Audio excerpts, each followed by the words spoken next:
If they have a strong but vulnerable hand, they'll almost always check raise on the flop. If they have a nutted hand, they almost always check raise on the turn. And if they get there, they just donk on the river. Today, we will be chatting with high stakes live pro turned YouTube sensation, Marc Goone. Marc Goone used to be an artist, a singer slash songwriter, and he moved to LA to pursue a career in music. I'm an artist at heart. My background is music, and I like the deep. I like the 300, 400 big blinds deep. I like playing in the jungle. However, he spent way more time in the casinos than in the songwriting booth, and he turned live pro, worked his way up to the highest stakes within 3 years. Marc currently spends his time coaching and making content on YouTube in which he vlogs for a challenge many say is impossible, in which he's trying to earn $100 an hour playing 5-5 live. If a reg sat down in my game and didn't know me, wasn't familiar with the content or anything, I would guess that they would probably think I was a fish for at least several hours. What goes on in your head that you check raise the turn there? Like, I cannot understand. I honestly tried. Like, why would you do that? That's why, like, I just roll my eyes when people are like, well, people don't fold at low stakes. And it's like, yeah, they don't fold when they have the nuts, but they just always tell you when they have the nuts. And if they are announcing with like a big flashing sign, like, I do not have any strong hands, well, that kind of opens up the door for some pretty cool exploits on rivers. Exactly. Online, I look at it as, how can I play a good strategy? What is my range? How can I play a sound fundamental strategy in the spot? Live, I look at it, what do my two cards want to do against this particular player? Very, very different way of thinking. I've enjoyed this conversation though. This is, I think, the first time I've ever had a 3.5 hour conversation where I was like, yes, more. It's good. Thank you guys for tuning in to what's going to be another great episode of the Mechanics of Poker podcast. Quick announcement, we have seats open for our Mechanics of Poker coaching program. If you want to work with me and Adam and have us help you make more progress in your poker career, you can apply using the link down below or go over to mechanicsofpoker.com. Without further ado, guys, enjoy this episode. Marc, let's not mess around. I want to jump straight into the juice. You are not afraid to make bold statements. I saw on your YouTube channel there was a video titled, "There are no good players in live poker." And also in our questionnaire, you mentioned that you think 99% of poker pros misapply theory. Okay, you know, these are bold statements. Let's start with why or what makes live players bad?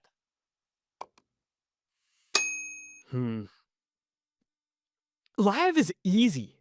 It's really easy to just like make, like, if you just check the box, it's like, I am not an idiot, I can tie my shoes. You can make money playing live poker. So I think because the bar is so low, well, let's look at online, right? Online, you have to work pretty hard to be a successful player, at least at like stakes of like 1K or 2K NL, right? To like beat those stakes, you have to be studying. You have to constantly be evolving, adapting, and actually putting in real work.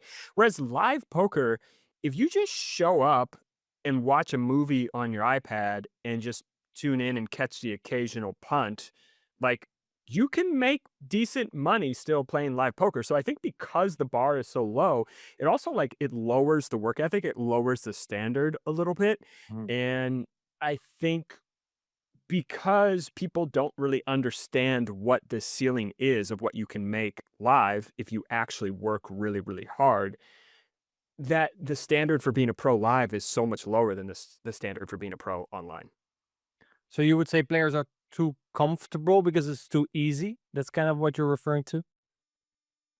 Yeah, comfortable, lazy. I know I was the most lazy poker pro, at least for the first part of my career, and I just, yeah, I think it's much easier than online. Then why are players so bad if it's so easy? Well, they're bad relative to, I would say, skilled players online. I don't think they're bad relative to the pool they're playing against.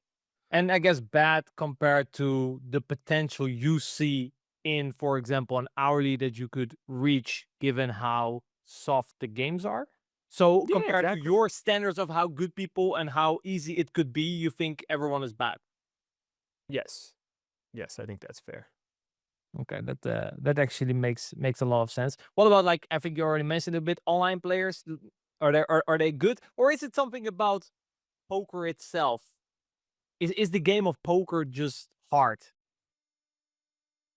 Yeah, I do. I mean, I do think poker's hard. Because I used to have this opinion that, like, I could teach my grandmother to make $50 an hour playing live poker, and I don't believe I believe the opposite of that now after working with like a ton of players. Like, I just don't think that is true. I think I was underrating some of the skill sets necessary to be successful playing poker. But I do think like I do think poker is relatively hard to be great at it. Which skill set did your grandma miss to become good at poker? Being a sociopath. Being a sociopath, so that's the checkbox. So what does a sociopath have innately that makes him better at poker than your grandma? I think let me take that back. I think the skills necessary are number 1 and number 2 are work ethic and lack of ego. Mm. And I think if you can have those 2 things, you are well on the path to becoming a decent poker player as long as there is like some baseline level of like logic and ability to use like rationale.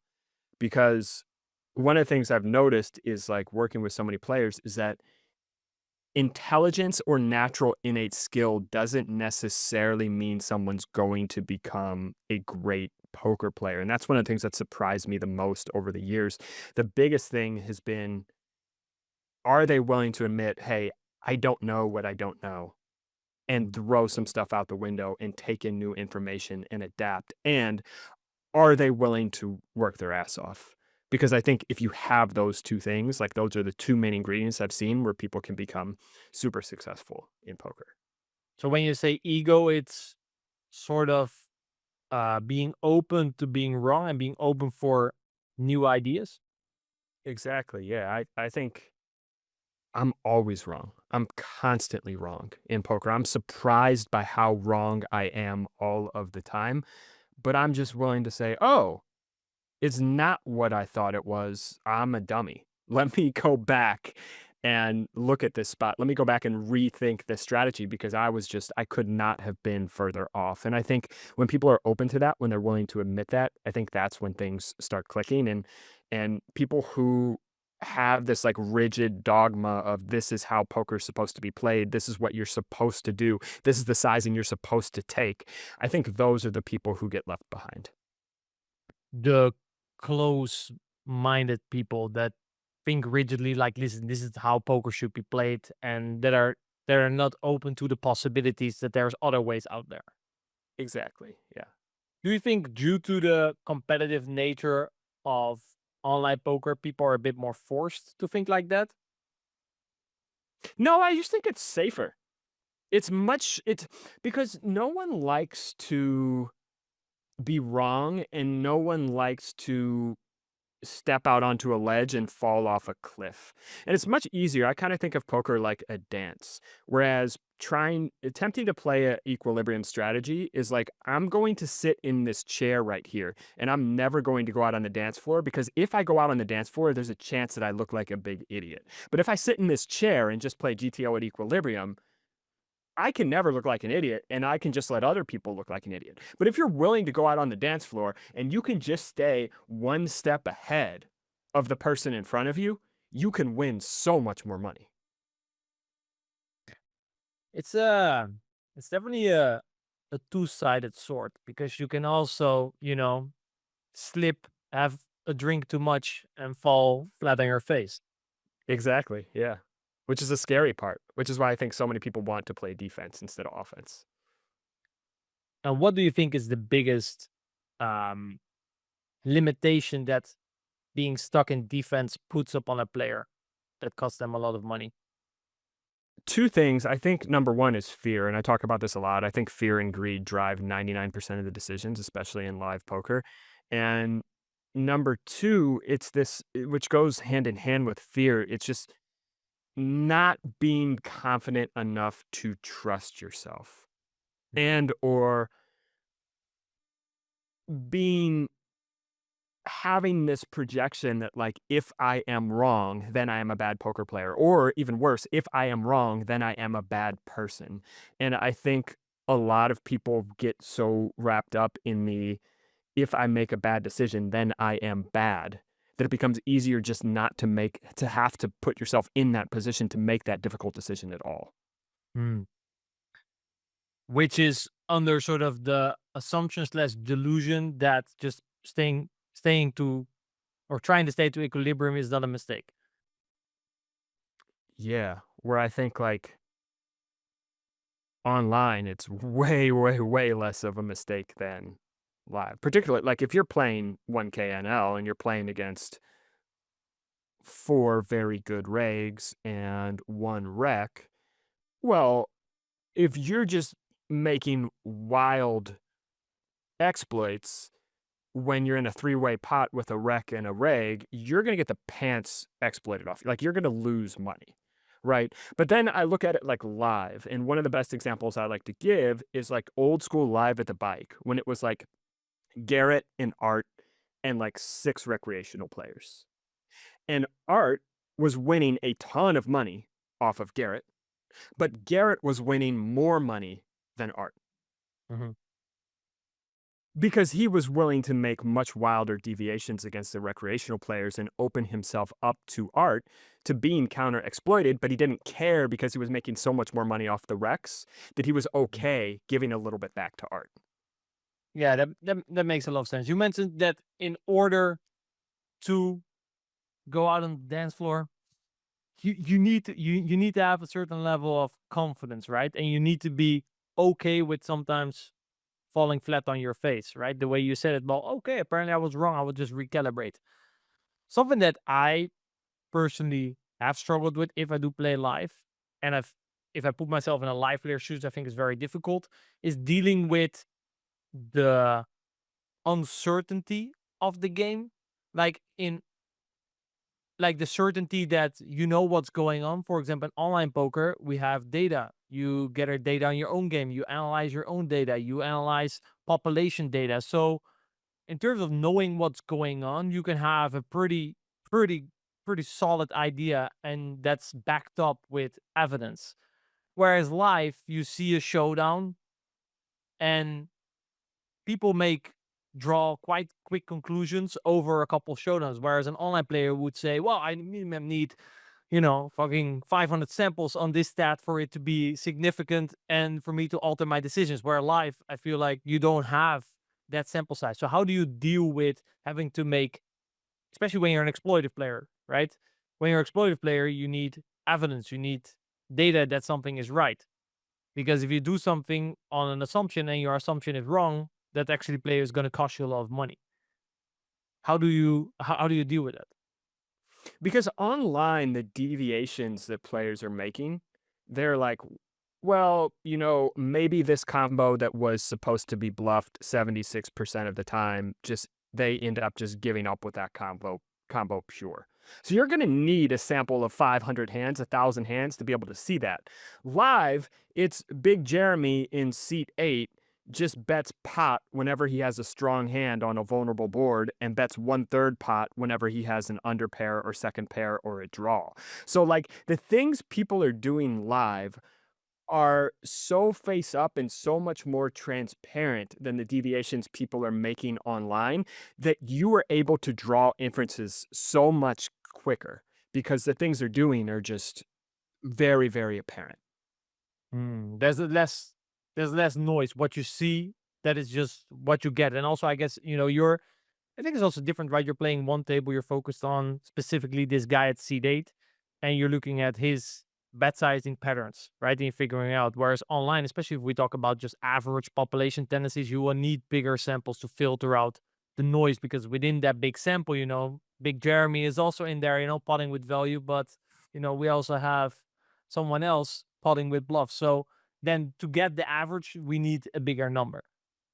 Online, you're like you said, you're trying to play against the pool, and live, you're trying to play against Big Jeremy. Yeah, actually, that makes a lot of sense because due to if you play multiple tables, let's say, for example, someone listening plays 100, 200, now rush and cash GG, big pool, a lot of tables. You don't have the same amount of brain power to look at one individual player how he's playing. So you're a bit also more forced to think about your strategy as a whole that you're executing, right? Because you're putting in I don't know how many hundreds of hands of per hour. Whereas online, given the fact that you have more time to think about one hand and you have time to study Big Jeremy, it pays off more to play the player instead of your strategy. Exactly. Online, I look at it as how can I play a good strategy? What is my range? How can I play a sound fundamental strategy in a spot? Live, I look at it, what do my two cards want to do against this particular player? Hmm. Very, very different way of thinking. How do you already explained a little bit, that you need less sample, especially the worse the player, the more transparent this action and the more we can predict it into future. How do you deal with bias uh in live poker where you work with smaller samples? My opinion is like I said, I'm wrong a lot. I'm wrong all the time, but you just have to be right more than you're wrong. And my opinion is that it is more profitable to assume that everybody is making similar mistakes live and then adjust back from there if you see somebody is solid, than to assume that they are a good player and play defense. So I just start off balls to the wall, foot on the gas. I am playing full exploit offense. And if this guy shows me that he deserves respect, then I'll pull it back and go to a more baseline strategy. But until then, I'm just assuming everybody is wide open for exploits. Yeah, I've been watching a little bit of your content, in preparation, not only in preparation for this podcast, like I already saw some of your content before, but in preparation for the podcast, watch a little bit more. And I do have to say, the 5-5 live games, yeah, they don't really seem that GTO. So I No, not at all. like I saw some plays, like how, like I think there was one hand where you went very out of line with the 8-9 offsuit four betting, and it was against, I think it was the better player at the table, and he check raised you with the ace king nut flush. I was like, what goes on in your head that you check raise the turn there? Like I cannot understand. I tried. I honestly tried. Like why would you do that? Even you have the king, so it's way less likely that you have a king. Yeah, yeah, I mean, yeah, if that's kind of shit happens, yeah, then obviously you should definitely not, yeah, you should definitely alter your strategy.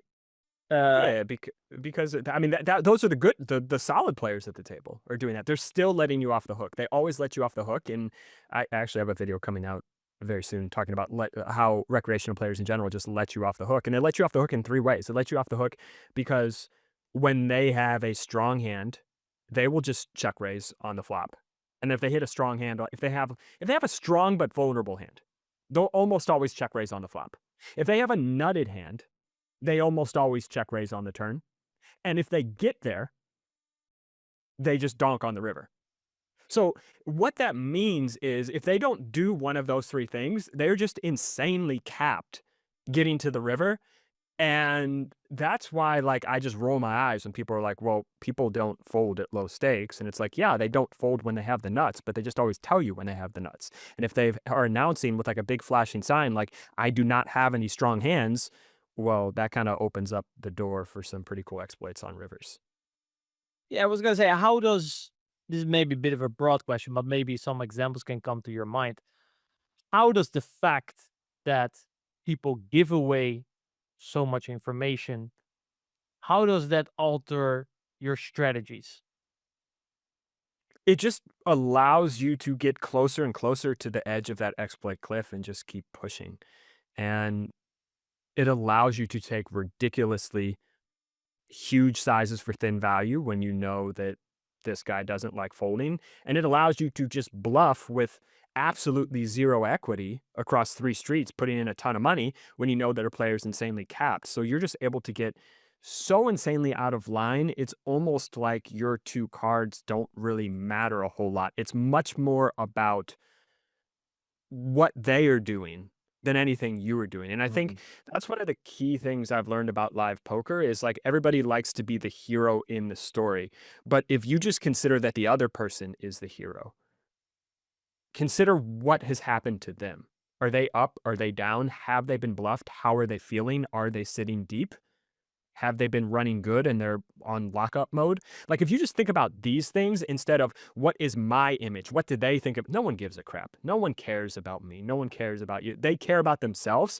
And if you think about like what's going on in their head, you can just play wildly profitable exploit poker.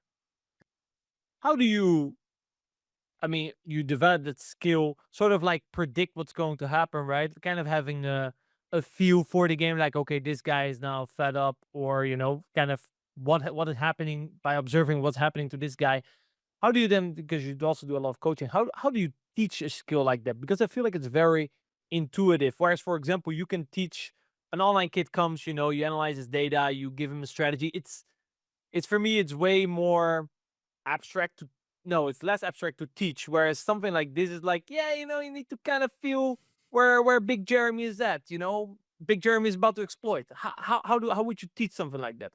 Out of I curiosity. think winning the most amount of money at live poker is just having a systematic list of questions that you ask yourself throughout every decision point in the hand. And if you can come up with what we call like a repeatable thought process, where you're asking a good set of questions on every street that are valid for that line that has happened in that line, if you can ask the questions, you can come to the right answer. And it's just remembering to ask yourself and practicing asking yourself the right questions over and over and over again on every flop, turn, and river. We have an example of what is a very common bad question people ask, and what would be a better question for people to ask? So I think like a bad question would be like, what size do I need to bet to protect my hand? Like worried about a draw coming in, worried about a flush coming in. Like that's thinking from like a fear-based mindset. Better questions would be, is my opponent capped?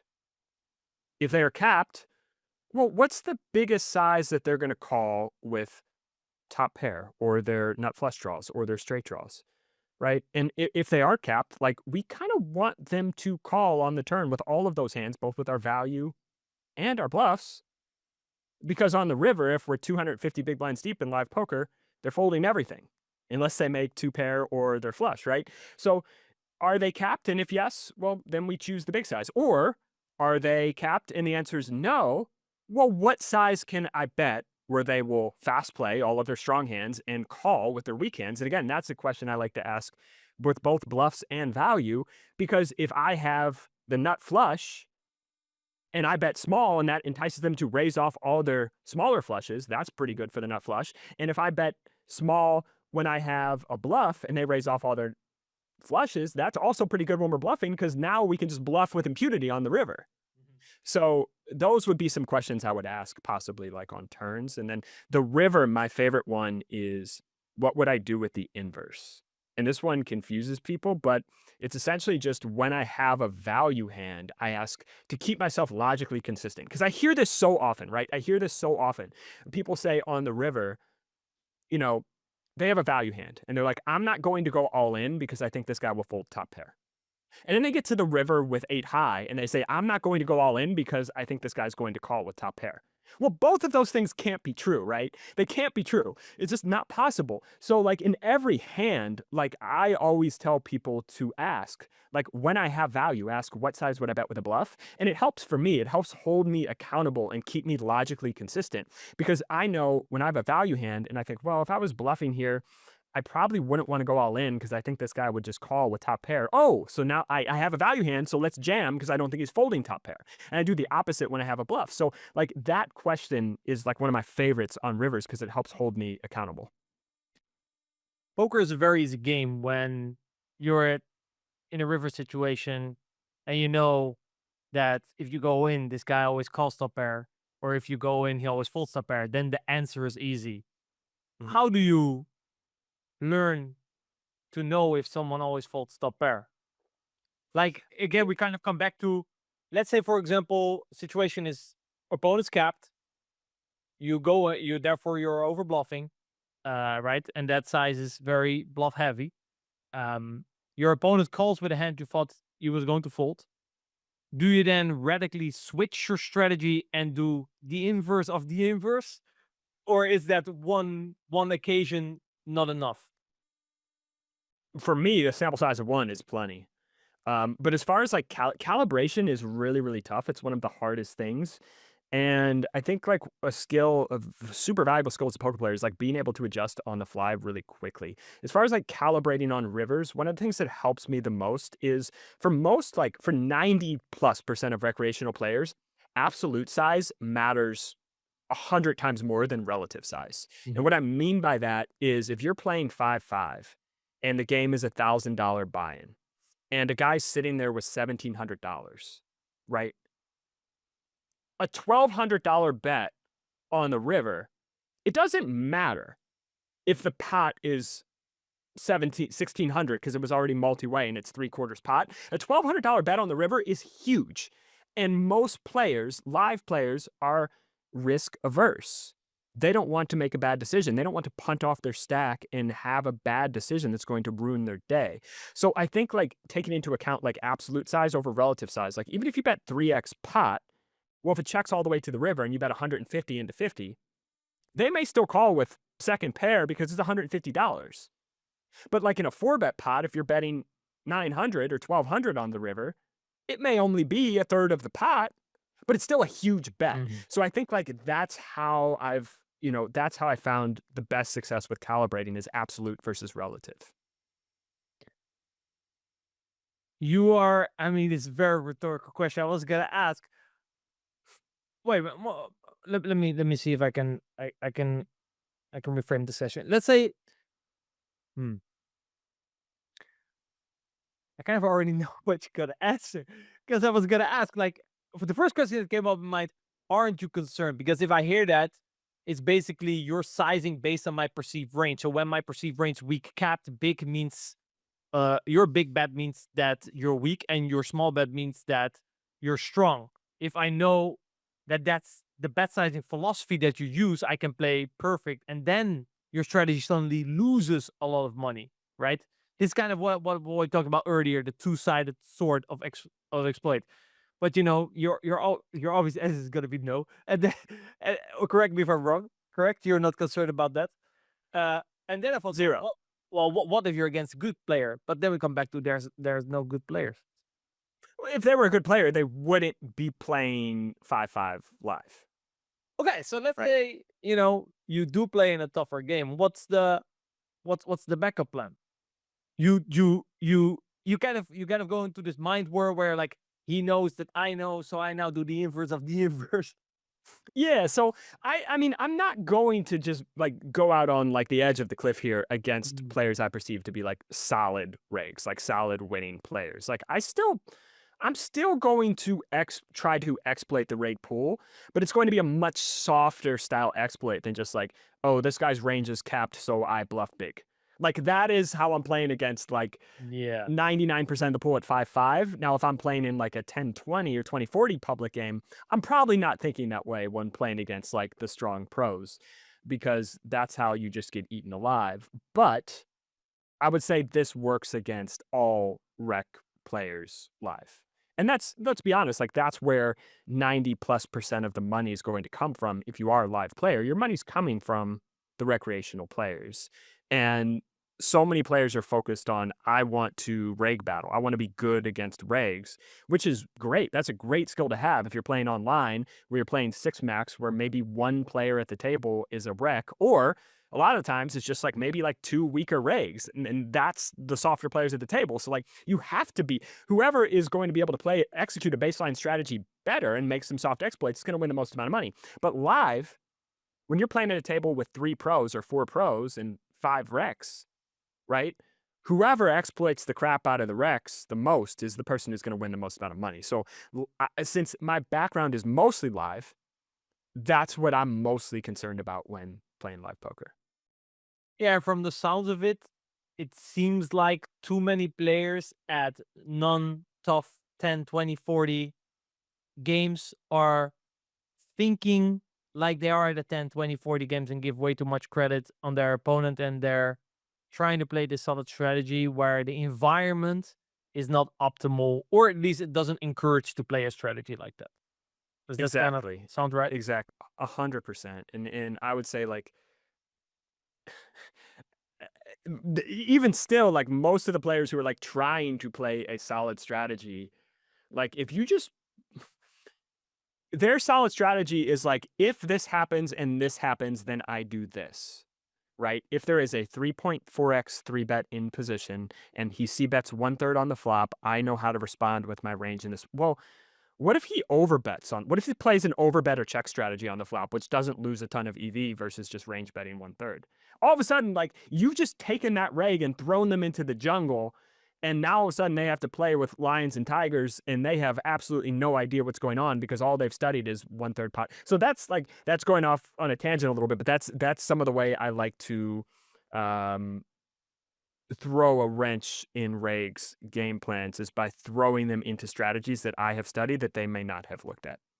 Yeah, and this especially works at like kind of the GTO memorization type, right? That kind of tried to Yes. memorize everything, but that doesn't really know the mechanics behind the game and how to problem solve on the fly.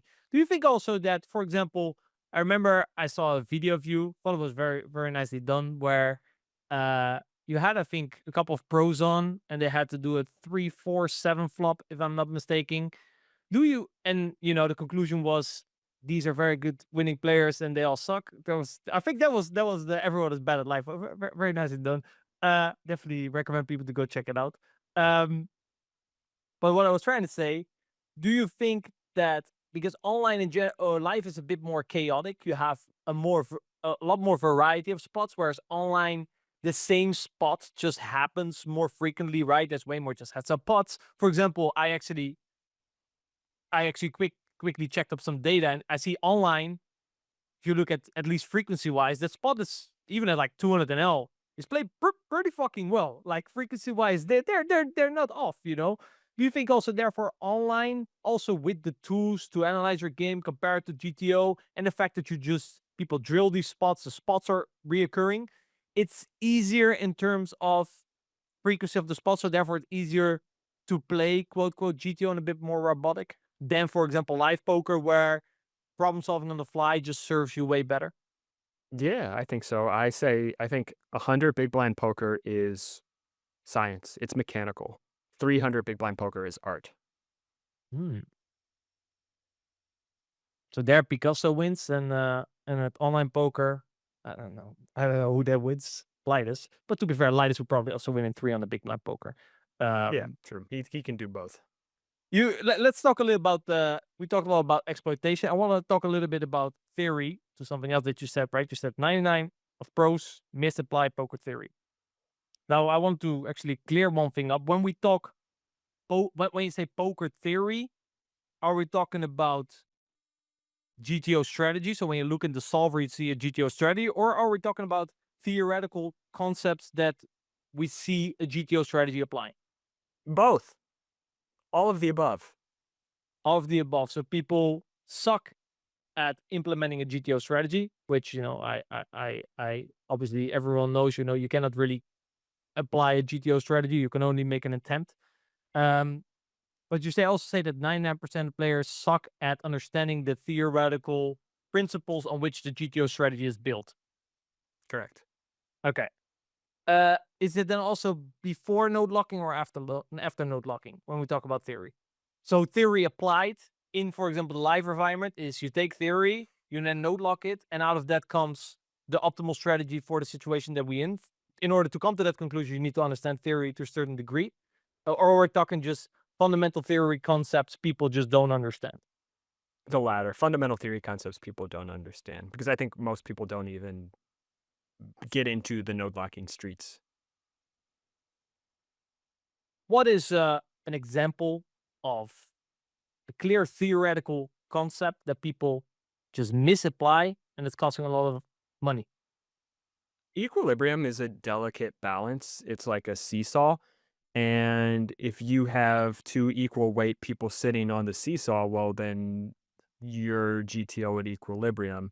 But if on the other end of the seesaw is a squirrel and you are 300 pounds, well, now all of a sudden equilibrium is out of balance. So, for example, I played a hand where a rec opened, I 3 bet, and the flop came 5, 6, 7, two-tone.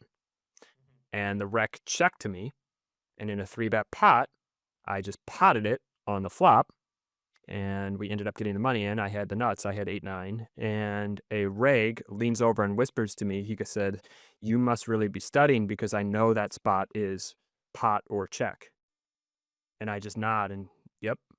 And in my head, I'm thinking, this guy just isn't folding any hands on this board, so I just potted it because why?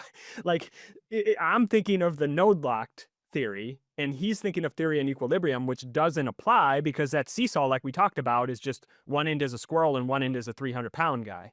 So I think people are so often confused and just like, well, let's apply theory at equilibrium where equilibrium just isn't really happening. That makes a lot of sense. So this comes a bit more, I would say, to like understanding GTO strategy, understanding equilibrium. Maybe I can give an example of what I would say that is poker theory misapplied. Let's say, for example, I think this is probably the most common mistake that I always see. When boards become drawy, people often have the opposite of the theoretical correct response, which is Mm. they are afraid and they start to quote quote protect their hand, but that all they do is isolate themselves versus high equity holdings. And guess what? Flush came in. Guess what? He had the flush. Yeah, obviously, you when you pump so much money in an earlier street, at some point, what's left is the nuts, and you're always beat. That's a clear, like, I don't care if you apply a GTO strategy or exploitative strategy. That's a theoretical concept of like, okay, we're deep, board is drawy, equity retention is not great, so let's not pile a lot of money in right now, right? I think a very fundamental poker theoretical concept, especially in live poker where you play very deep, should always be applied. But people constantly misapply it. Even like I have very little experience in live poker, but sometimes, I go to Vegas, play at the win 10, 20, 40, consider it a very tough game. And even there, I see Rex misapply like a fundamental poker theoretical concept of like, what are you doing? I don't care if it's exploit, GTO. This is just wrong. You understand what I mean? Hmm. Yeah, I see it all the time. Even like reg versus reg pots. And like you said something interesting because I see that all the time on the drawy boards. It's just like people start going merged on the turn, like betting pocket jacks on like queen 8, 6, 4, two-tone, like because there's a flush draw and a bunch of straight draws out there for a large size. They're just like over betting with pocket jacks or something. It's like, why? Because they're scared. Because it's fear. It's fear of I have to protect my hand. Yeah, and when the board is queen deuce three rainbow, they're like, oh, I'll check it. Whereas Yeah. that's actually the spot where you should probably invest some money in your hand because it's good and it's likely to remain good. You know, Hmm. so that's, for example, to get kind of back to my question. That's an example of poker theory that regardless if you play exploitive poker, GTO strategies, blah blah blah. That's a theory concept that you should always take in consideration. Um, Now, is there for you, for example, you're clearly a more explorative approach. What do you think is one of these theoretical concepts that you still take highly in consideration? Obviously, you're not going to play a GTO strategy, right? You're not worried about equilibrium, but are you worried? What are kind of like some underlying mechanics of the game, underlying poker theoretical concepts that, even though you apply a lot of exploitability in your strategy, you still take in consideration? To be honest, when I'm playing live, not many. If a reg sat down in my game and didn't know me, wasn't familiar with the content or anything, I would guess that they would probably think I was a fish for at least several hours. Mm. This is good sign, right? Yeah. Yeah. I mean, I'm not really taking into account many theoretical concepts when playing live at all. And I did mostly during COVID play online, and I found that to be a fun challenge. I mostly played, I streamed a lot. I started at 500 NL and moved up and played 1K NL and was streaming 1K NL um, 3 times a week. And I found that to be a fun challenge, but I found it to be like I said, a little bit mechanical. And I did That's enjoy smart. diving in and learning the theory, Mm. but I'm an artist at heart. My background is music, and I like the deep, I like the 300, 400 big blinds deep. I like playing in the jungle. When you then came back from your online experience, what were like some things that you learned through your online experience that you were like, hey, this I'm gonna apply live? Or due to getting a better understanding of theory and how the game quote quote should be played in this, mechanic world, uh, what are kind of some knowledge that you took with you then afterwards to the live round that you were like, hey, I got some new tricks up my sleeve? A couple things. I learned better how to study, especially against regs. So I think how a lot of people study and how I used to study was I would look at a spot and I have ace queen with the queen of clubs. Am I supposed to bluff in this spot? Yes or no? Well, the solver says 55% of the time, so whatever, I did fine.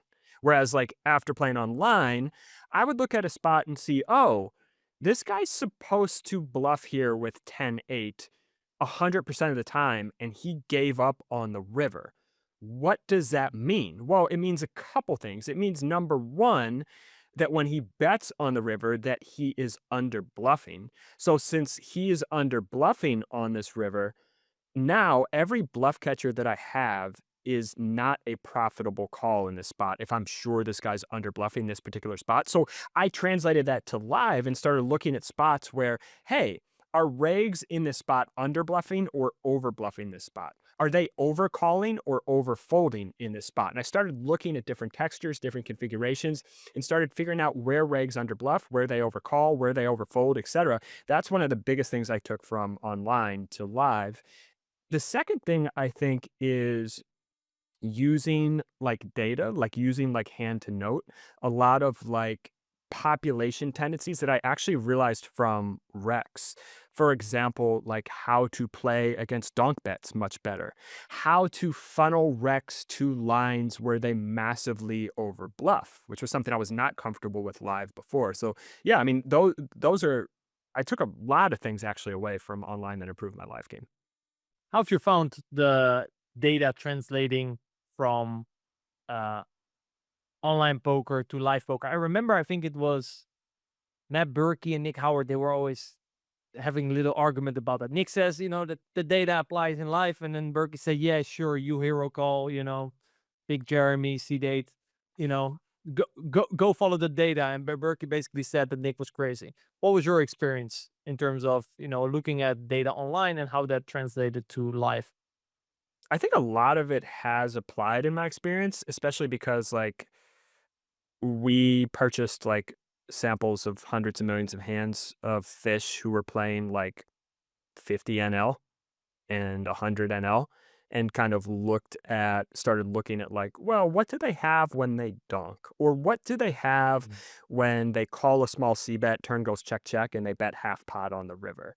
And, like, looking at those types of lines and, like, figuring, like, putting things together, like, it's translated really, really well to live. It's become some of the, like, first things we teach students is, we the stuff we gleaned from, like, mass data from low stakes online. Yeah, even though the game itself, how it's eventually played, the strategies being executed is different, obviously. The mechanics behind it remain the same, and especially let's just call it this kind of the psychology behind it. So, what leads to a spot being overbluffed online is kind of the same variables live. A certain spot is just more sensitive to be overbluffed, more sensitive to be underbluffed. And if you play live or online, that doesn't matter. So you agree with that? Yeah, 100%. I think one of my favorite examples is rec players call too much pre-flop, right? They Mhm. just call with too many hands. When you see bet small on the flop, they float too wide. And they also tend to fast play their strong hands at too high of a frequency. So when they check call the flop, their range is relatively crippled and pretty weak, and they just have too many hands in there. Then when the turn goes check, check, okay, they arrive at the same range on the river. And then getting to the river, Rex generally split their range pretty hard on the river. And when they get there with no showdown value, they're just like half pot, 55% pot, 60% pot. And when they get there with a pretty good hand, well, all of a sudden greed wins out because only one street of money has gone into the pot. And the big size just comes out 75%, 100% overbet. And so, like, that's one of the ones I found is translated to live the most is the C bet flop, check back turn, bluff catch river. When they bet half pot, it's just a bluff 85% of the time. Yeah, and even that is still very line specific. If we zoom even more out and figure out, like, okay, if they play too many hands preflop and on the flop, it just naturally means they're gonna get in trouble later streets, either by overfolding and over bluffing, right? So we kind of understand the reason why that leak existed, and now we can kind of, apply this knowledge in other spots as well. And I'm not in the data sheet camp. I think that's way too robotic. You're like, oh, here's all the data. But obviously, I think data is a big part of the game and you should definitely study it. But I always like to then zoom it out and kind of understand, like, okay, this is the theory, this is the data. Why is the data like this? And in that, the things that you teach, the things that you learn, like I said, they're very applicable live as well in the limited experience I have, but it just makes a lot of sense. 100%. And I think like what you said is super important. Like being able to apply the why from the data, being able to look at a solver output and applying the why from the solver output. That's the most important thing you can do, I think, to get better. And that's actually something that especially online players, they struggle with a lot, right? They are very much in the what mindset. Oh, what I have to do, what I have to do, and they just completely forget who they play against. I always say in my decision making process, the first thing that you have to consider is who am I playing against? Because that the answer to that question will steer where your thoughts are supposed to go. If the answer is Linus, then sure, randomize here, be very blocker specific, removal, blah blah blah. But if Big Jeremy see it, poor Big Jeremy, he's really getting pounded on this podcast. But Big Jeremy, if Big Jeremy is in the big blind, we should maybe have a different thought process because what matters now changes, right? And I feel like a lot of students that I hear a mistake even on the river, and they say, okay, let's go back when we opened the hand and the guy called. Who called? Well, you are thinking about a lot of things on the river that are not applicable to Big Jeremy, you know? And that's Yes, also and where it goes wrong. And to be fair, then I see online or this in a live, you could also then say the same thing, but it's gonna occur less frequent, right? You could also say, well, you forgot to take in consideration that Linus went away from his PC and he said in the big blind. So maybe you should have taken a little bit of a different approach. And I think especially online, the skill is to be good at both, to be good at playing defense because there's just more players that you have to play a bit more defensive against. So a solid baseline strategy just makes more sense. Uh, and then therefore also because of the environment, that is a skill that people thrive at, and they're less good at exploitating and thinking creatively. And I think live due to the environment, it's the opposite, right? yeah, I 100% agree. And I think I think you do still see that defensive mindset that you talk about from online regs live quite a bit. For example, I'll see like a reg like open 3x on the button when there's a fish in the small blind and a whale in the big blind. It's like, Mhm. why are we opening 3x? Like this guy's not folding ace 6 offsuit. Like maybe we should just open like 6x and just open good hands. Like Seems like the yeah, the so many like it just goes back to I think like fear of making mistakes. you mentioned that the 99% of misapplied theory. What sets the 1% apart? Curiosity, Hmm. just a I like that. just an innate curiosity. And I think a lot of people just want to scratch an itch. Did I play this hand well? Was I supposed to bluff with this combo? Was I supposed to fold this hand? And instead, like you talked about, the zooming out, you're never going to play this hand against this player in this line at this table ever again. So why not zoom out and try to take a bigger picture consideration away from it? So you can apply it to the next 100 hands you play in a similar spot. Like that to me is players who want or the why. Why should I not bluff with this hand? The curiosity to ask those type of questions is what separates the real cream of the crop. Hmm. I like that answer. Curiosity in general. It also comes a little bit back to what we talked about in the beginning, right? That due to the low level of competition, people are just satisfied with their winnings. They're not curious in terms of, well, I'm winning at, I don't know what a normal rate is. $100 an hour at 5.5. No, wait, that was deemed impossible. So a little bit lower. 50. $50, and they're like, this is pretty good. They're not like, let me think. What could I do to make $100 an hour? If they would ask that question, then that opens that can open then your mind to like, well, actually, maybe what I'm then you're gonna rethink everything that you're doing. Should already 3x the button here with a whale and the fish there. Maybe not. And it seems like that's very much linked into this curiosity that you mentioned.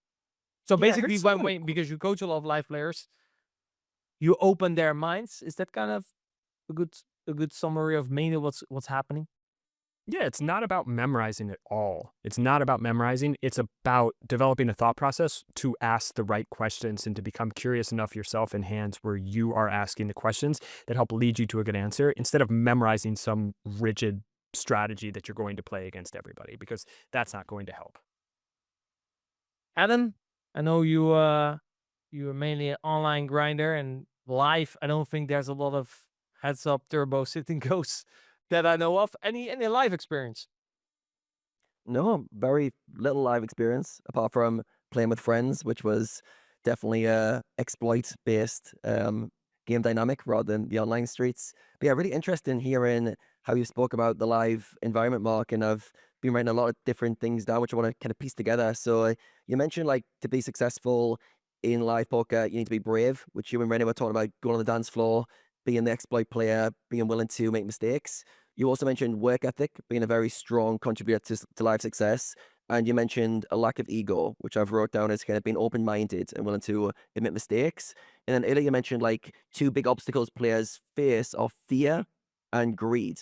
So I want to kind of piece together like how to overcome those obstacles and move towards the kind of optimal traits. So let's say a player is struggling with fear. I think you mentioned fear of making mistakes being a very big one.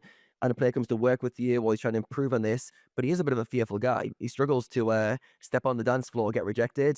How do we start to move past fear? How do players start to acknowledge the fear is there, but start to build more bravery to actually play a more exploitative style? One of the biggest things I see with live players especially is risk aversion. And they're just that basically manifests through fear. It's just like, I'm scared that this won't work, right? This, if I go too big, they'll fold with my value. If I bluff, like, I'll lose money. And like, the best way I can explain it is if you just pull up a variance calculator and you look at a guy who is winning, like, live, like, it would be like 15 bigs an hour. So like, I don't know how many bigs that is, 40 bigs per 100 or something. Like, that would be a very strong live win rate. And you give him an insane standard deviation because he's just sticking in 300 big blinds all the time, right? And you zoom out and look at that over a 200-hour sample. And then, or let's say, zoom out, look at over a 2,000-hour sample, so over a year for a full-time player. And then you take a guy who's just going to play like a very tight, like, trying to play baseline, value-oriented strategy live because the player pool is just calling a little too much, whatever, and they're just going to play more like a nit. They're going to open relatively tight. They're just not going to step out on the dance floor. And say that guy has half the win rate, but he has a third of the variance. Like, the standard deviation is like a third. And you look at that guy over a 2,000-hour sample. Well, the first guy who has the insane standard deviation, but the much higher win rate, is just literally never going to lose over 250 hours. Like, never, ever, ever going to lose over 250 hours. And yes, the session to session results are going to swing wildly. Week to week is going to swing wildly. Over 60 hours, it's going to swing wildly. But, and then you look at the guy who's a big winner, winning 10 big blinds an hour, right? And that guy's going to have 400, 500-hour samples where he's break even or slightly losing. And he's not going to have as big of session to session swings, but he's going to have so many more downswings over a long period because he's just not winning as much. So the way I like to explain it is, if you're looking at a spot where you sticking in 300 big blinds is going to win you $2 in EV. That's pretty scary. But if you take every single one of those spots over the course of a year, you're just literally never going to lose over 250 hours live, which like, and if you just keep reinforcing that concept, if you're the biggest winner in your pool live, the edges are so big, you will literally never lose over a 2-month sample if you are playing full time. And that has kind of resonated with people a lot. Yeah, so it sounds like instilling the confidence in these players that the risks they're taking are going to pay off over the long term. Because as you mentioned, the risk aversion is coming from the what if I lose? What if this doesn't work? And you're basically instilling enough confidence going, look, if you just keep doing this, don't worry about the short term, you're going to cut the sides, you will be successful. So, how do you transfer that confidence to people? Because it's one of those things where the problem with risk is that it may not work. Because if it could work every time, it wouldn't be a risk. So, the mindset's always like, well, what if it doesn't work for me? What if Marc is wrong on this? So how do you get players to maybe have a strong aversion to fear, or maybe they're playing in a new game that they haven't played before, so they haven't got the confidence in the strategy? Anything you do to help them kind of overcome those fears? We had one player, we started as a stable, like a live stable, and we had a guy in Florida. And before he started with us, he was a full-time player and he was a self-described tight ABC pro. And he was winning $30 an hour playing 2-5, playing full time.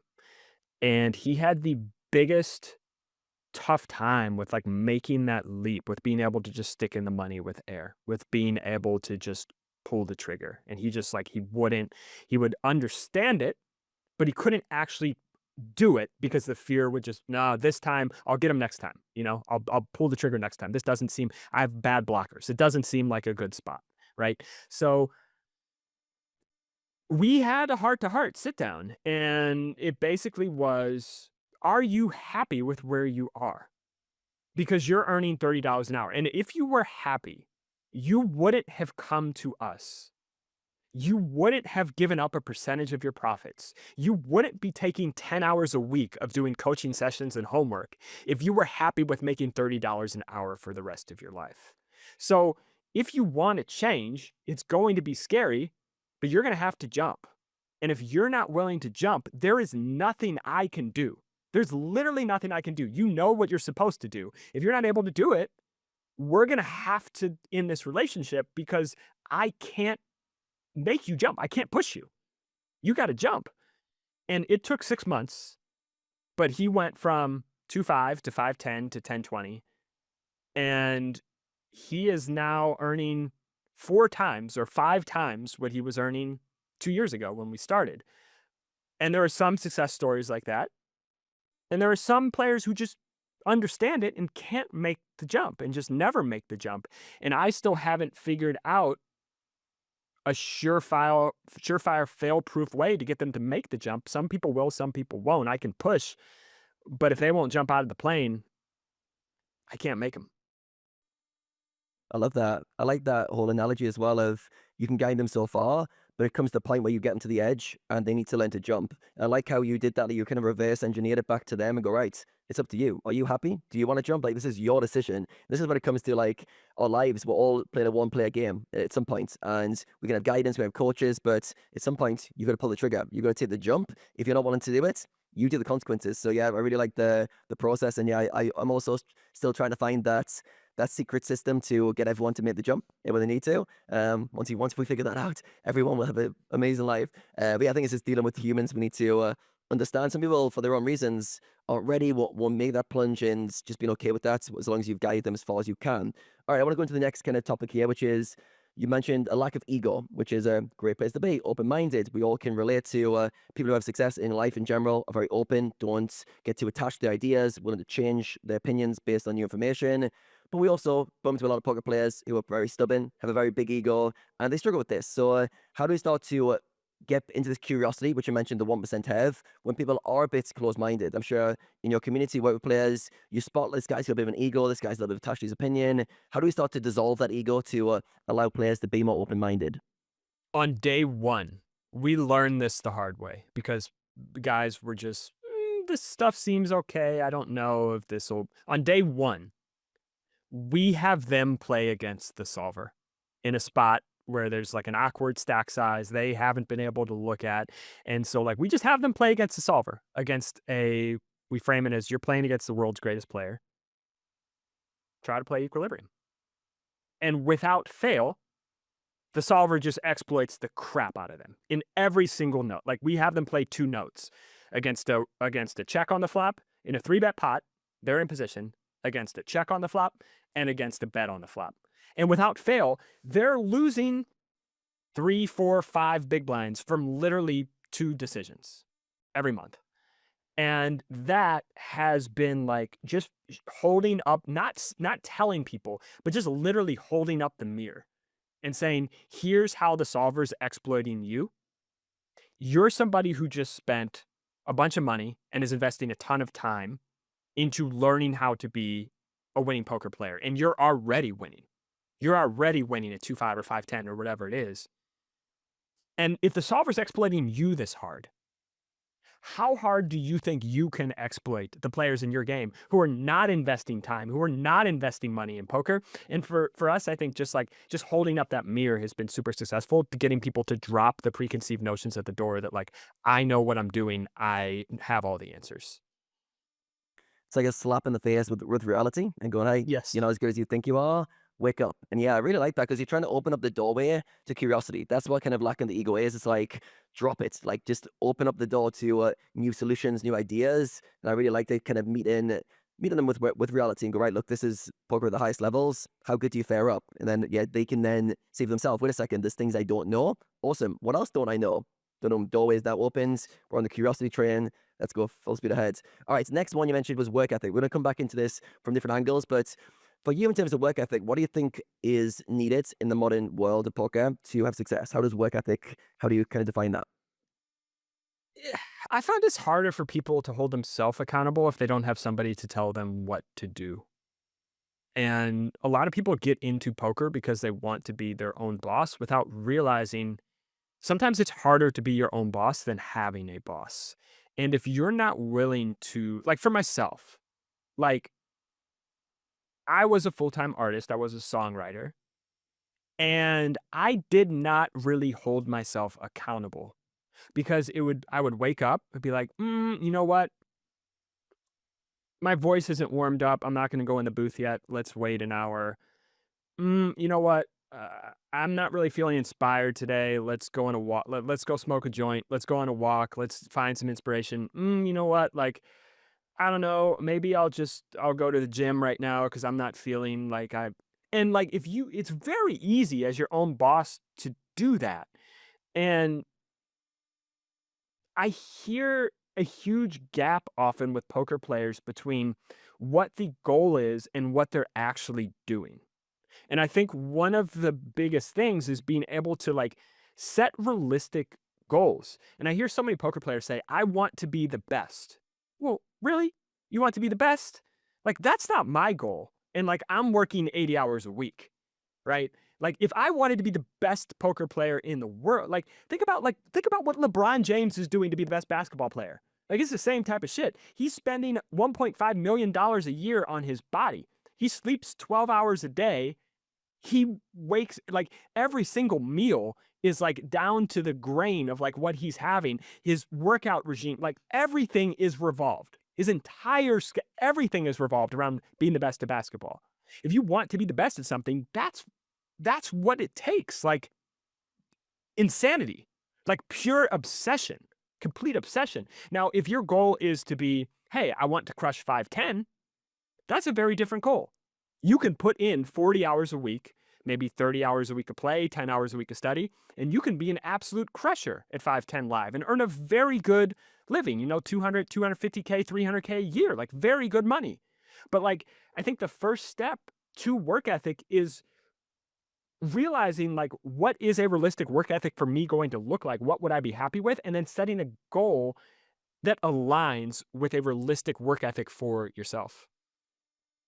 Yeah, and then from there, building those daily habits that correlate with that goal. Because as you mentioned, at some points, especially as a poker player, self accountability is what happens. Like you're accountable. It's you. You wake up, what time? You grind, what time? You study, what time? And you got to solve all those problems. Obviously, in like a stable, maybe some coaching can help you fill in a few of those gaps with some accountability. But for the most part, it's on you. But yeah, I really like the get the goal clear, understand what that involves, and then start building those habits to close the gap between who you say you want to be goal wise and then how you're showing up. And then often there's a massive gap between those two versions of yourself. And yeah, I hear it as well a lot. Like, I want to be the best. And it's like, I'm pretty confident you don't want the lifestyle of the best. I'm pretty confident if you want to be the best right now, you'd be telling me all the 100 things you're currently doing every single day and you can't sleep because you're so obsessive. And you're not telling me that. You're telling me you can't study because you're not motivated.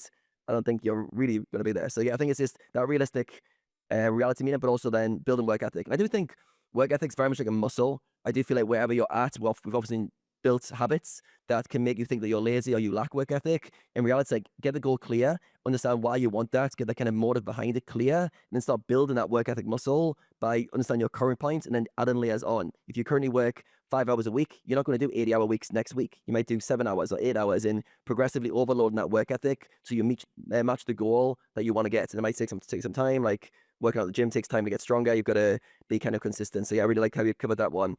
Yeah, it's just like you said, the gym. It's just like progressive overload, right? You can't just like you can't go into the gym and go from benching 135 pounds to benching 185, right? You add 2.5 pounds next week, and then you add 1 rep, right? It's like it's that it's the same thing with work ethic. I really like the point you made because like it takes time. It's a very slow process. Like work ethic is a skill, just like anything else.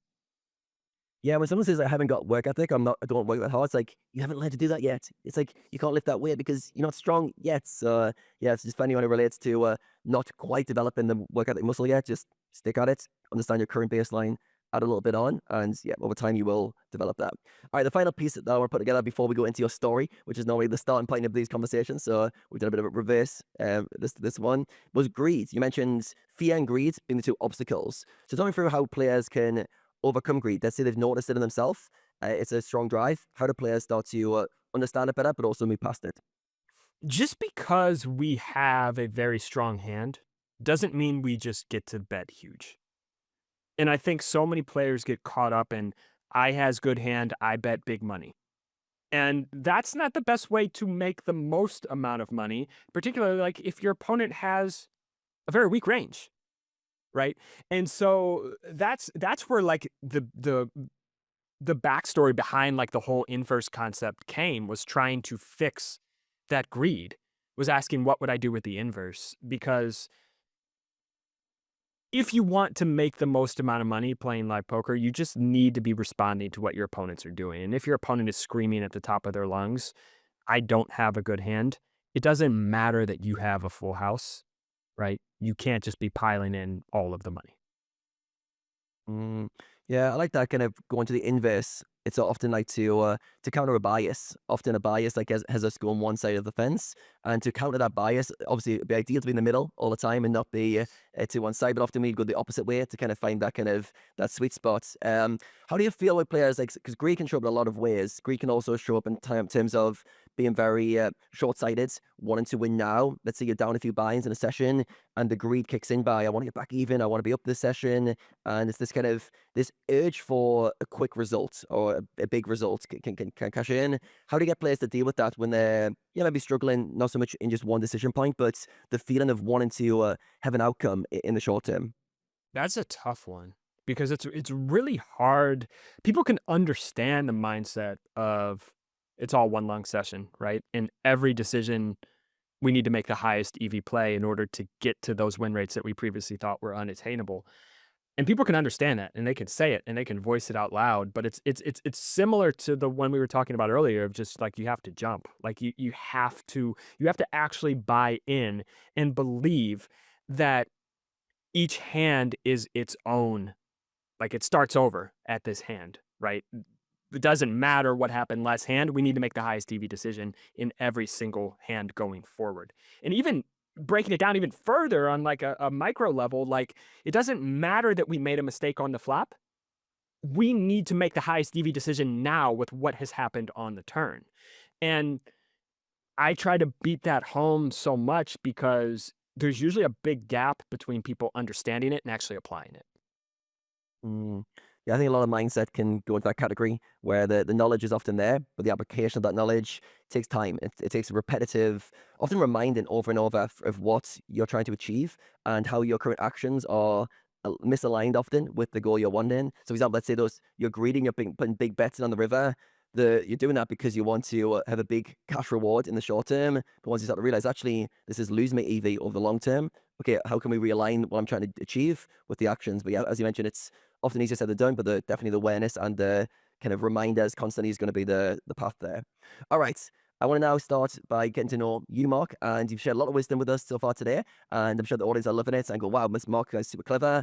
We also want to know your story, how you got to where you are now. Now, when I Googled you and your name, I felt like I found the wrong profile at first, but I think it was the right one. It says, I am a retired school bus driver. Now I make music. So we can jump in the story wherever you want, but let's talk about you getting to be a poker player. And yeah, where do you want to jump in the journey? Do you want to start with a bus driver? Or do you want to go into how you became a competitive guy?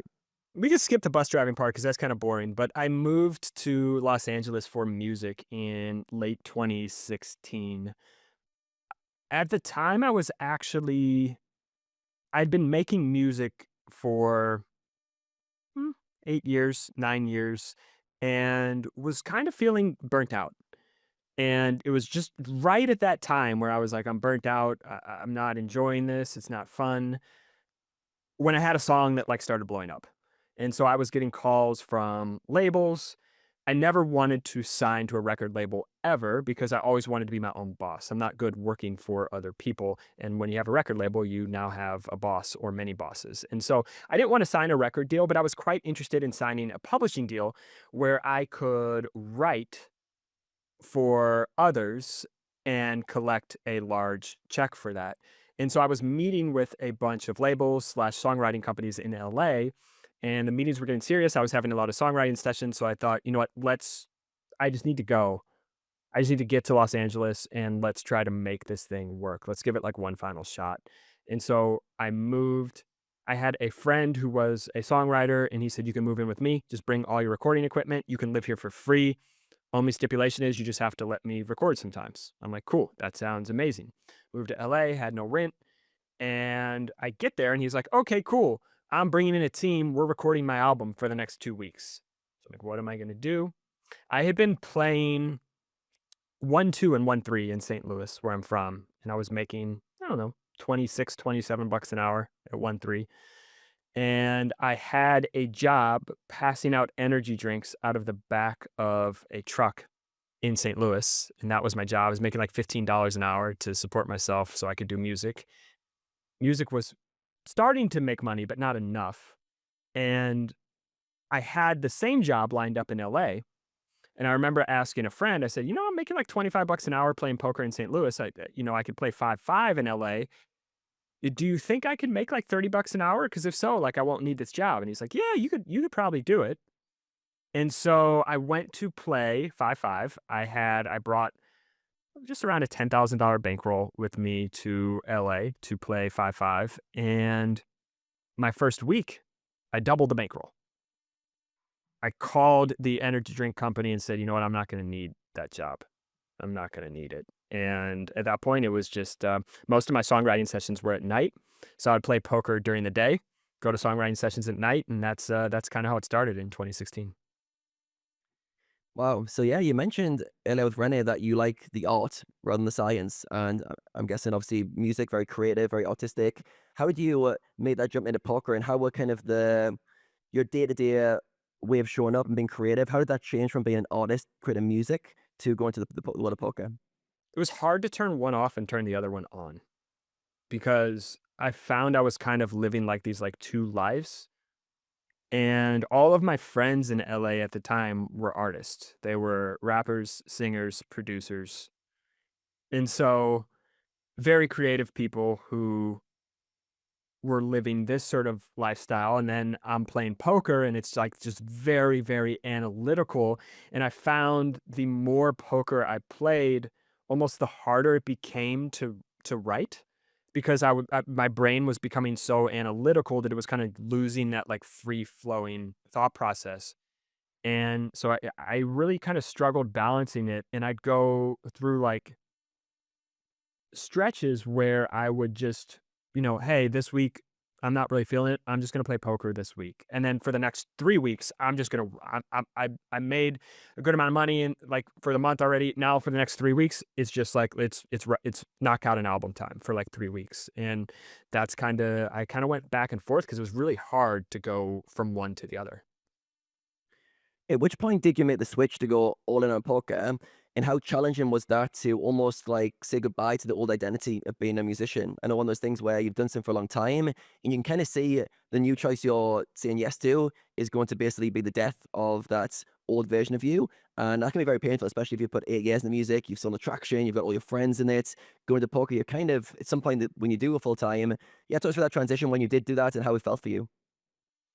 I think one of the reasons, if I'm being honest, why I was able to have so much early success in poker was because my identity was not wrapped up in poker.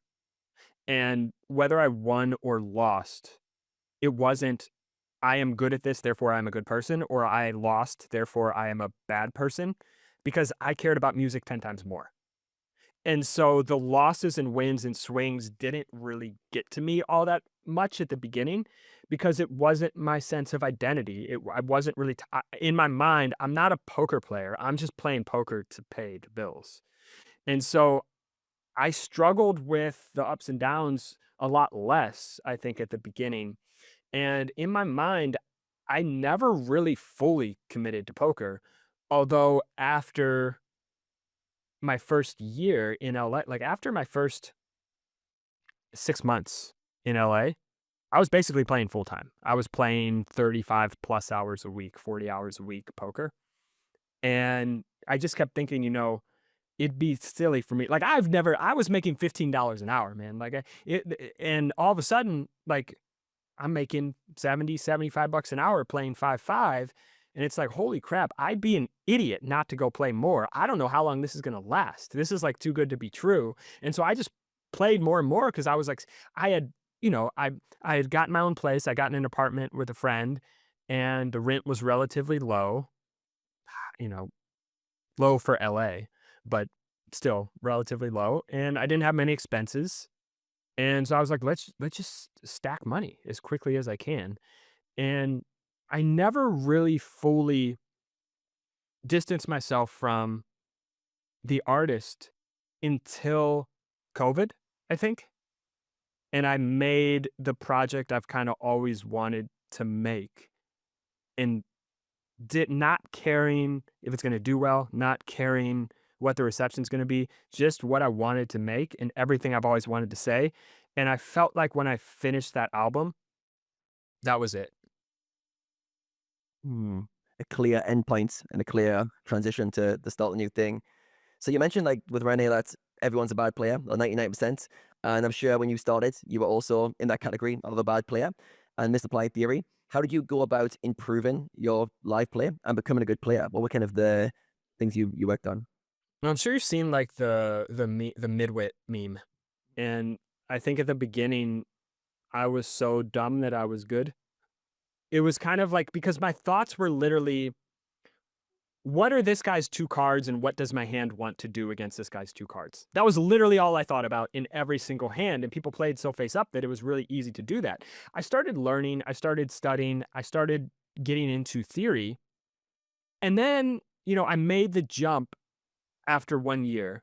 I went from 5-5 and I started playing 5-10-20. The weird thing about LA, there's only one place that really spreads like straight 5-10, and it's not a fun place to play. So you kind of like, if you don't want to play there, the jump from 5-5 is pretty much straight to 10-20. And so I jumped to 5-10-20 and I had started studying theory and I was doing stuff like a whale would 3-bet me and I would 4-bet ace-5 suited because that's what you're supposed to do. Or like I'd get to the river and I'd be like, you know what? I unblock all of his bluffs. I block some of his value, so I'm going to call here. Or I'm at the top of my range, so I'm going to call. And then, surprisingly, I went on a 600-hour break-even stretch when I started playing 5-10-20, and I was like, what is going on? I'm better now. And I realized how badly I was misapplying stuff after about a year. Mm. So how did you come out of this? So we've got this kind of first real downswing. I think you mentioned this was 2018, a big year after playing, and 600 hours of live. I'm sure that's a very long period of your life to look back on, and it must feel even longer whilst you live in it. How would you, one, come out the other side of it, but two, also want to keep going? What made you think, okay, this poker thing's still for me at this stage of your career? My wife, who was my girlfriend at the time, she said something that really stuck with me. She said, everything you've ever done in your life, you get good at and then you quit. And I'm not going to let you quit poker. Cool. And so that hit. And I just started showing up. I had gone through a $600 break even stretch. I played 75 hours a week until I got out of it. Like I would show up at 10 a.m. when the game started, play till 6 p.m., drive to another casino, get there at 7, and then play till midnight, and do that 6 or 7 days a week. And I did that for months until I started making a bunch of money again. And I just like that for me, like something just clicked, and my work ethic kind of went from not too good to improving very, very quickly. What was the mindset through the downswing? I'm always curious to know when someone like leans into a hard time and is like, I'm going to get out of this. There's often like a mindset they're leaning into of maybe a long-term future, or I'm going to get to the side of this. I'm going to prove people wrong. For you, what was the overarching mindset that allowed you to put those 75 hours in when you're break even and losing? I basically had like a victim mindset. Like, why is this happening to me? I don't deserve this. Why is that guy running so good? And that was my mindset for like 6 months or 5 months. And it was not helpful. That's not, it's not helpful. It's not a way to change anything. And eventually I just like what Liz told me, like it just clicked, and I just realized like you know what? I can either look at this like, why me? This is horrible. Or I can look at it like, this is just going to be a mountain that I'm going to climb. And every time someone's thrown a mountain in my path in my life so far, I've just turned around and walked home. And if the mountain isn't hard to climb, this thing can't be that rewarding, because then everybody could do it. So I'm going to prove to myself for the first time in my life that I'm not a quitter. When you were trying to do that, were you wrestling with any self-doubt? Any, because when you haven't done something before, there's an inner narrative of, oh, this isn't going to work for me. Here we go again. Another obstacle, ready to quit again. And you're trying to override that by going, no, this is my time. This is my Rocky movie. This is where I'm going to step up and show it to the world. But internally, there's also the inner voice, which is going, here we go, Marc. Ready to quit? Are you ready to throw it in? So how are you pushing past that? Music helped a lot because music is so subjective. And in music, I never had an answer. Is this good? I don't know. I could think it's good. A few people could think it's good, but that doesn't mean anything. In poker, the thing is, you have data, you have numbers. And I had 2,500 hours of data at that point that told me I was a pretty fucking good poker player. And so I just leaned into that as hard as I could. They're like, hey, you've done this. Like you've beat 5-5 for 16, 17 big blinds an hour. That's not a fluke. Like, you're doing something right. Let's figure out what you're doing wrong and let's fix it. Because like, this isn't subjective anymore. You have enough data to know that you can beat these games. And I think just like leaning back on the objectivity of it, like it really, really helped. Yeah, and it feels like maybe for the first time you've got data on your side rather than just that subjective feeling. Like you said with music, you're putting stuff out there. Is it good? Who's the judge of that? Overall, it's really hard.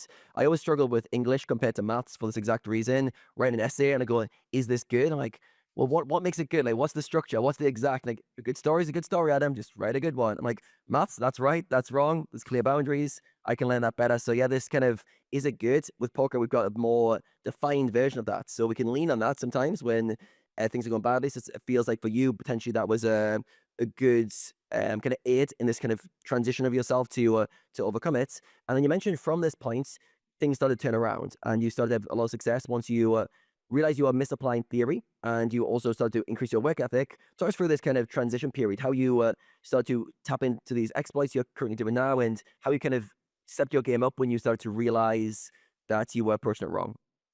So I brought back what had worked for me before, which was, hey,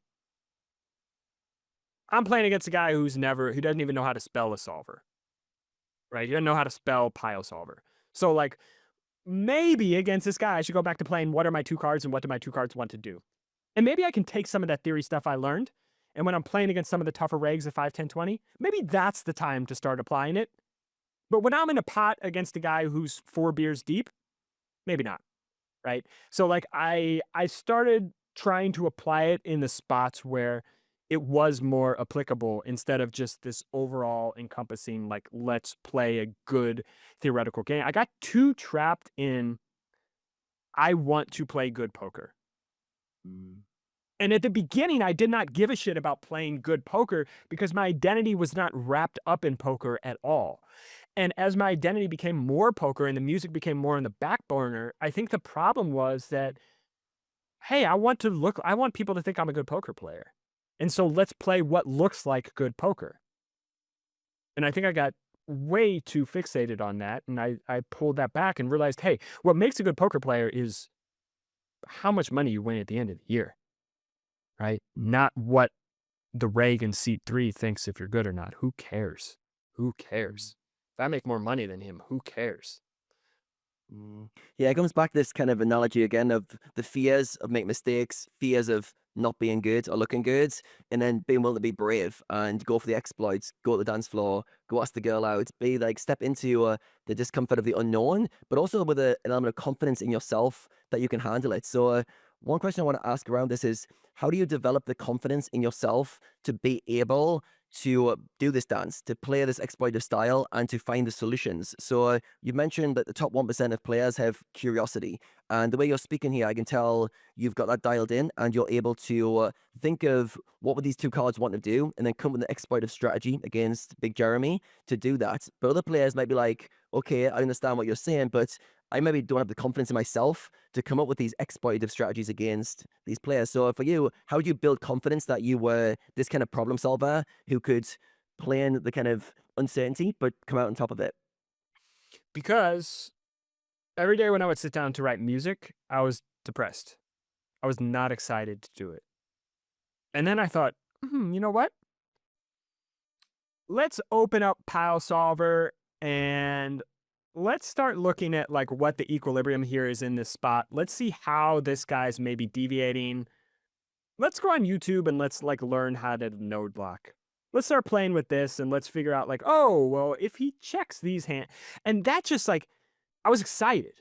I went from being like morose and depressed and like, I don't want to do anything until like, I could do this stuff for 12 hours a day. And for me, it was like, it just clicked. Like, I'm excited to wake up and do this every day. And it just didn't feel like work. It felt like I want to know these answers. Like I'm driven to know these. I really want to know what's happening. Like, how do I heard this guy's winning $112 an hour. How do I win 115? All right, let's jump in and spend 10 hours like poking at things. And if those 10 hours aren't fruitful, if I don't learn any, like have any big picture takeaways, that's okay. I had a shitload of fun figuring out some stuff today, right? I can apply something down the road. And for me, it was like, it just felt like this whole world of possibilities had opened and that I was having fun again. It felt like, yeah, I'm doing something that brings excitement every day. Yeah, I think that's when you know you're on the right path, when that curiosity is just so high that the excitement, the natural drive to want to learn, to improve is just driving all your behaviors.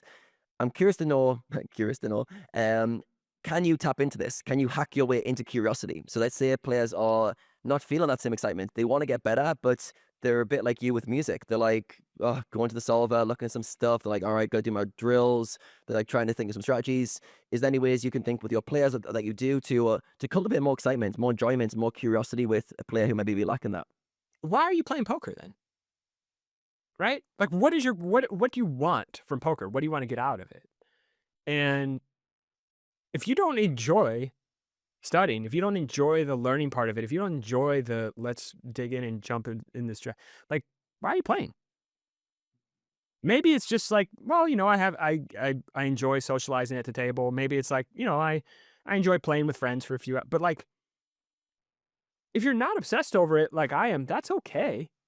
But you're just gonna have to adjust the goals because you can't force a square peg into a round hole. Like if it's a poker is hard, man. There are so many downsides and not that many upsides to poker. And so if you don't love it, if you don't wake up every day like this is what I want to do today and every day for the near term future, why do it? You can do a million other things. Find something else that brings you that curiosity because I really believe that a lot of people just don't try enough things. And maybe poker's meant to be a 10-hour a week hobby. Maybe it's not meant to be a career, right? So like you can't force someone to be excited. Maybe that's just not the thing like music was for me. It eventually became a thing that just didn't get me excited anymore, and that's okay. Yeah, I think it comes down to not trying to make it something that it's not, and being okay with that. I think a lot of players maybe have their identity wrapped up in being a poker player, maybe lose that curiosity over time, and say, right, maybe life's telling you poker's going to be a small box of your life. Maybe you need it for money financially, but at some point you need to find your next thing, your next journey, and they could find music as their next thing or some other adventure. I think that what I find a bit worried about the poker players in general is they often box themselves in to just poker. Say, well, if I don't play poker, I haven't got a job. What else am I going to do? It's like there's a million things you could do. Like there's so many paths you could take. How exciting to try and figure that out, what you actually like as an adult, rather than trying to figure out what you like as an 18-year-old and pick a career on that. Why not try and figure it out in your 30s, 40s at what you like? So yeah, I really resonate with that and not trying to force that process of trying to spark that curiosity. You mentioned with Rene, which I thought was a very interesting analogy about equilibrium being like a seesaw. And it made me think that you've probably spent a lot of time thinking about concepts in different ways to other people. And yeah, just talk me through like how you've come to that kind of way of thinking about equilibrium as a kind of concept of poker, but also some other concepts that maybe you've reframed for yourself in ways that other players might not have thought of in terms of the fragility of equilibrium. I'm obsessed with I think let me rephrase it. I think you don't really understand a concept until you can explain a complex concept to someone very simply. So for me, the way I really know that I understand something is if I'm able to distill it down to 3 or 4 sentences and just explain it to somebody like a 5-year-old, right? And so like I'm obsessed with like learning something so well and simplifying it and squeezing out. If I can squeeze out 98% of the juice out of something, but distill it down to a concept that is so basic that everybody can understand, like that to me is like that's the most exciting thing in the world. And I think I started this kind of when we started as a stable and we were taking on players who were playing, 2-5, 5-10, 10-20 and playing live full time.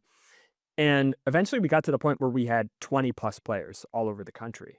And it was like, okay, if we can unlock something this week that increases everybody's win rate by 1 big blind per hour, that's a shit ton of money.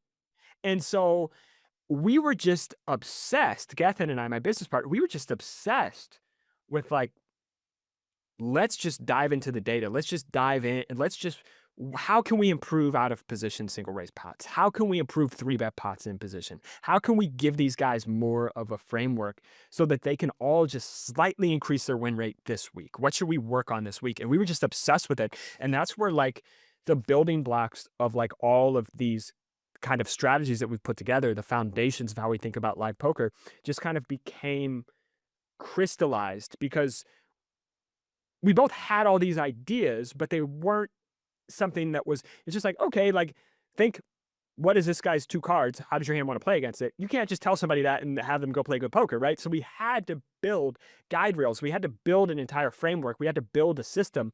And the only reason we were incentivized to do that at the beginning was because like, hey, if we can add a little bit to everybody, this thing becomes a lot more profitable. So that's how it kind of started.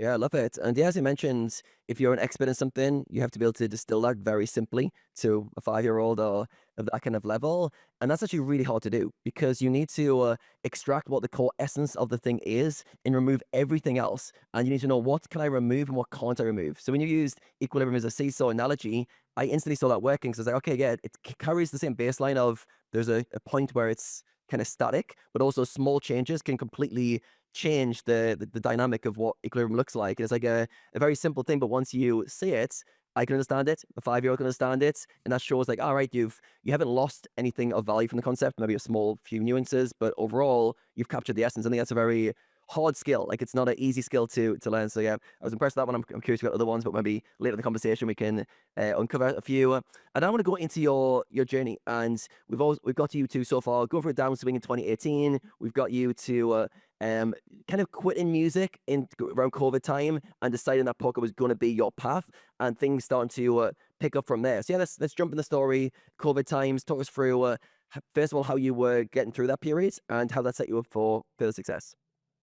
So I had, ever since 2017, I had moved in, gotten an apartment with a friend after I moved out of that first place where I was living for free. Got an apartment with a friend who is a rapper, and we had lived together for 3 years. COVID came around, and him and his girlfriend decided they were going to get a house. And my wife, who was my girlfriend at the time, was planning on making the move out to LA, but COVID was kind of putting a huge delay on things because no one was hiring. There was a hiring freeze. She couldn't get a job in LA. So it's like, what am I going to do? Like, now I don't have a roommate. I got to she's not going to move here yet. I got to get a place. So I found this tiny little guest house in Beverlywood, moved my studio in there. And by day, wake up at 9 or 10 a.m. every day, which I don't do that now, but that was during COVID. I'm an early boy now. But start playing online, where I was playing a mix of some app games, I was playing some Ignition, and I would play online until around dinner time, until around 6 p.m., play 8 hours, clock out, eat dinner, and then go down the hall into the studio and record music all night. And there was nothing else to do. It was COVID, right? Like everything was shut down, especially in LA.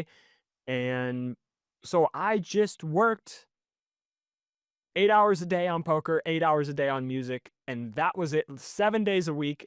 The only way I knew what day of the week it was on Sundays I would have shrimp. So I would know it was Sundays. Like I ate the same food every single day, except Sundays I would have shrimp. So I would know it was a Sunday. And that was the only way I kept track of time. And for like 4 months or something like that, just me in this little tiny 600 square foot house, just 16 hours a day of work, and that changed my life. That changed everything for me. In what way? I made more money than I'd ever made. I put a bow on the music career that I had kind of thrown on the back burner that was kind of tugging at me, and I was able to kind of wrap up that identity and close that chapter of my life. I got my shit together, like financially, emotionally, came to terms with a lot of stuff that I hadn't dealt with. Um, my mom passing, just stuff that I hadn't dealt with in life. And like those 4 months, I feel like financially, emotionally, spiritually, just like work ethic wise, everything, it just completely changed who I am. And I feel like I came out the other side just a much better, more complete person. Wow. Yeah, and I think COVID was such an interesting period for everyone. We all were forced inside and to be kind of by ourselves a little bit more with our own thoughts. It was a great opportunity to recalibrate, think what we want to do, to build new habits, routines, to process things that we haven't had to deal with. But also, other people would do the inverse and just distract themselves, find just things that would occupy them. So yeah, it's very interesting. I think it was almost like a fork in the road moment of time where people just went one way or the other way, and some people came out of this like yourself in a very good situation. Others came out almost like depressed, very down, very lacking direction. So when COVID ended and live casinos started to open, was your was your intention always to play live as soon as it reopened? And then how did that transition unfold when things actually did reopen? Yeah, I started playing live again, and my wife moved. We got a house together in LA, moved in together, and got engaged, and played live again.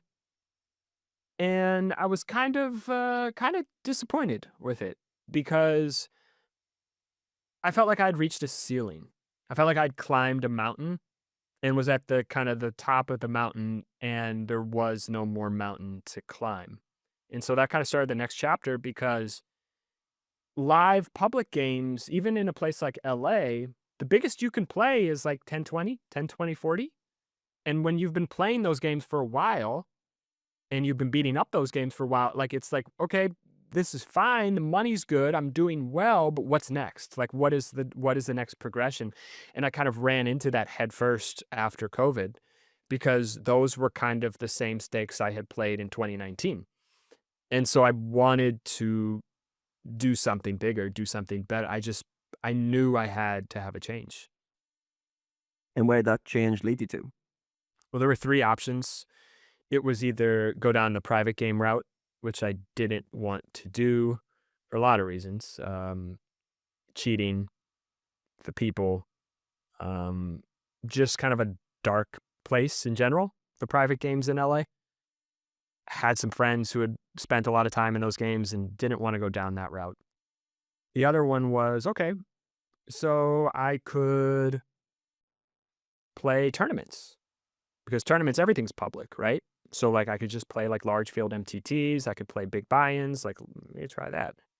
But I'd played quite a few, not a few, but I played the main event every year, which is like the best tournament, right? 10K buy-in main event, soft field. In every year, I would rather stick a catheter in my pee hole than play a live tournament. Like I sit down at the table and I'm like 30 minutes in, I'm like, why did I do this? I hate it so much. So I'm like, that's not an option. Option three, well, was just jumping back into online and trying to climb to as high stakes as I could online. So at that point, I started streaming on Twitch. Gethin, my friend, started coaching me for online. He had an online background, and I started, started streaming at 500, quickly moved up to 1K, and was doing well, but I hated streaming, and I quickly grew bored with online, not because it wasn't hard. It was very, very hard. And I was working very hard just to be, a 5, 6 big blind per 100 winner, not like a crazy amount, but doing pretty well. But I was working hard just to maintain that win rate. But it felt very robotic and mechanical and didn't the part of me is always will always be an artist, and I felt like it just didn't provide that the same sense of going off into the wilderness that deep 300, 400 big blind poker provided, and I missed that. So from that moment, was there a clear game selection for you to go into, or did you have to make some bigger changes to find those live games that would allow that progression, but also that enjoyment? Because it sounds like for you, you always want to be pushing yourself to play higher, to play in like bigger lineups or tougher competition, and then also there's what games are available for you at that moment. So how did you solve that problem? So I started getting to play some of the hustler streams.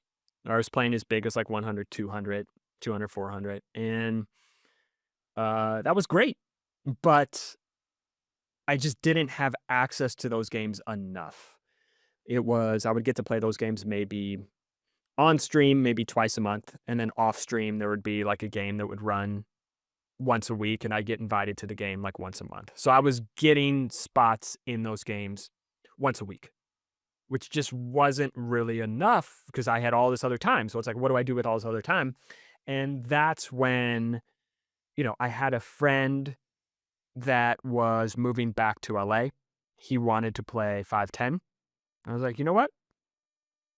Let's maybe I can help you out. Maybe we could do a little coaching. Like, I know you played 5-5 last time and you want to play a little bigger, so I'll give you money to play. Give me a piece. We'll do coaching once a week.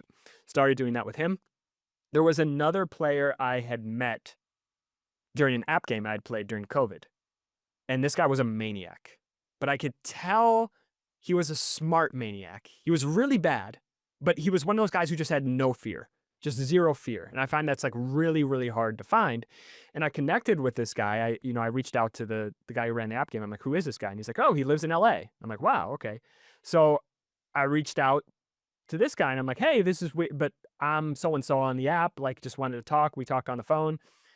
He had only played live poker one time, but he was obsessed. He wanted to play. So I started coaching him. He started playing 5-5. Immediately lost 10K at 5-5, which I thought was absurd because I'd never lost more than 5K at 5-5 ever. I gave him another 10K, and he won 28K his first month. After that, playing 5-5, he moved up to 5-10-20. So I was coaching him. I found another guy who I had met through music, and he was playing online. I'm like, how do you feel about live? He's like, well, I've never played, but I'll try it. So eventually I had 3 guys. And Gethin, who had been my online coach, was like, what if we expand this thing together and like start building a stable? And eventually it went from 3 to 5 to 10 to 20. We eventually had 22 guys playing full time all across the country. And that became a full-time job because I could only play high stakes maybe once a week. What made you gravitate towards coaching players? Have you always had that kind of pull to teach strategies to help people? Obviously, it's a different type of lifestyle than grinding yourself all the time. What made you move towards coaching and take on these initial guys? Because you're being very proactive here. You're ringing the guy up, going, "Hey, I think you've got some talents. I can train you up." What do you think kind of led you that way? Because I love building strategies and fixing problems and like diagnosing leaks, and like that part of poker to me is the most exciting part of poker. Whereas sometimes just sitting there for 6 hours, like at a table, nothing happens, or you have to hear the guy next to you like rant about how he hates his wife or politics or whatever, and like you're just like, this is horrible. But like the strategy part to me is like amazing, and like I could spend, and like, so I was like, wow, like I just get to help these guys with strategy. That sounds like the best part of poker. And then I can do that 5 days a week, and then I can just go in and play high stakes once a week. Like, this sounds amazing. So to me, it sounded like the best of both worlds. I love that. I love that, like, kind of creative problem solving almost, where you're like, well, I like this part of poker, the strategy side. How can I just align my life with that part? If I just do more of that, and then I can play these games which aren't available too often, occasionally, how does that work? All right, maybe I just learn strategy and teach it to other guys. It's just interesting how we can find these solutions if we're creative enough and we're able to think outside the box of, you can basically steer your life choices towards this curiosity again, this kind of what you enjoy doing. If you're doing that, you'll always find a path, whether it's a direct path or some hybrid strategy. You'll find a way to make money or align your curiosity with a path that makes sense for you. We have teamed up with some partners in the poker industry that, in our experience, can help boost your poker career. First off, being GTO Wizard. If you are a frequent listener to the podcast, you know that 90% of our guests get ahead by using solvers. And in my opinion, GTO Wizard is by far the best and most accessible tool if you want to use GTO to get ahead as well. We are proud to announce a technological breakthrough. Introducing GTO Wizard AI. This powerful technology can solve any custom poker spot in seconds to high accuracy. Unlike pre-solved solutions, this allows you to edit the solving parameters. That means you can modify the ranges, change the stack and pot sizes, customize the betting tree, and automatically simplify and optimize your bet sizes. Brace yourself. The meta is about to change. So sign up to GTO Wizard using the link below, gtowizard.com/mechanics. Get 10% off your first month and join the weekly coaching webinars, of which one every month is with me. Looking forward on educating you guys over there. You mentioned it in our questionnaire. What sets you apart? 2 things. work ethic and leverage. We've already touched on work ethic. Let's talk about leverage. How do you feel like you use leverage to your benefit? I'm obsessed. Like I become like ever since starting the stable, like I became obsessed with we wanted to build the stable into a bit. So I guess I have to step back for one step. And we wanted to build the stable into a successful business.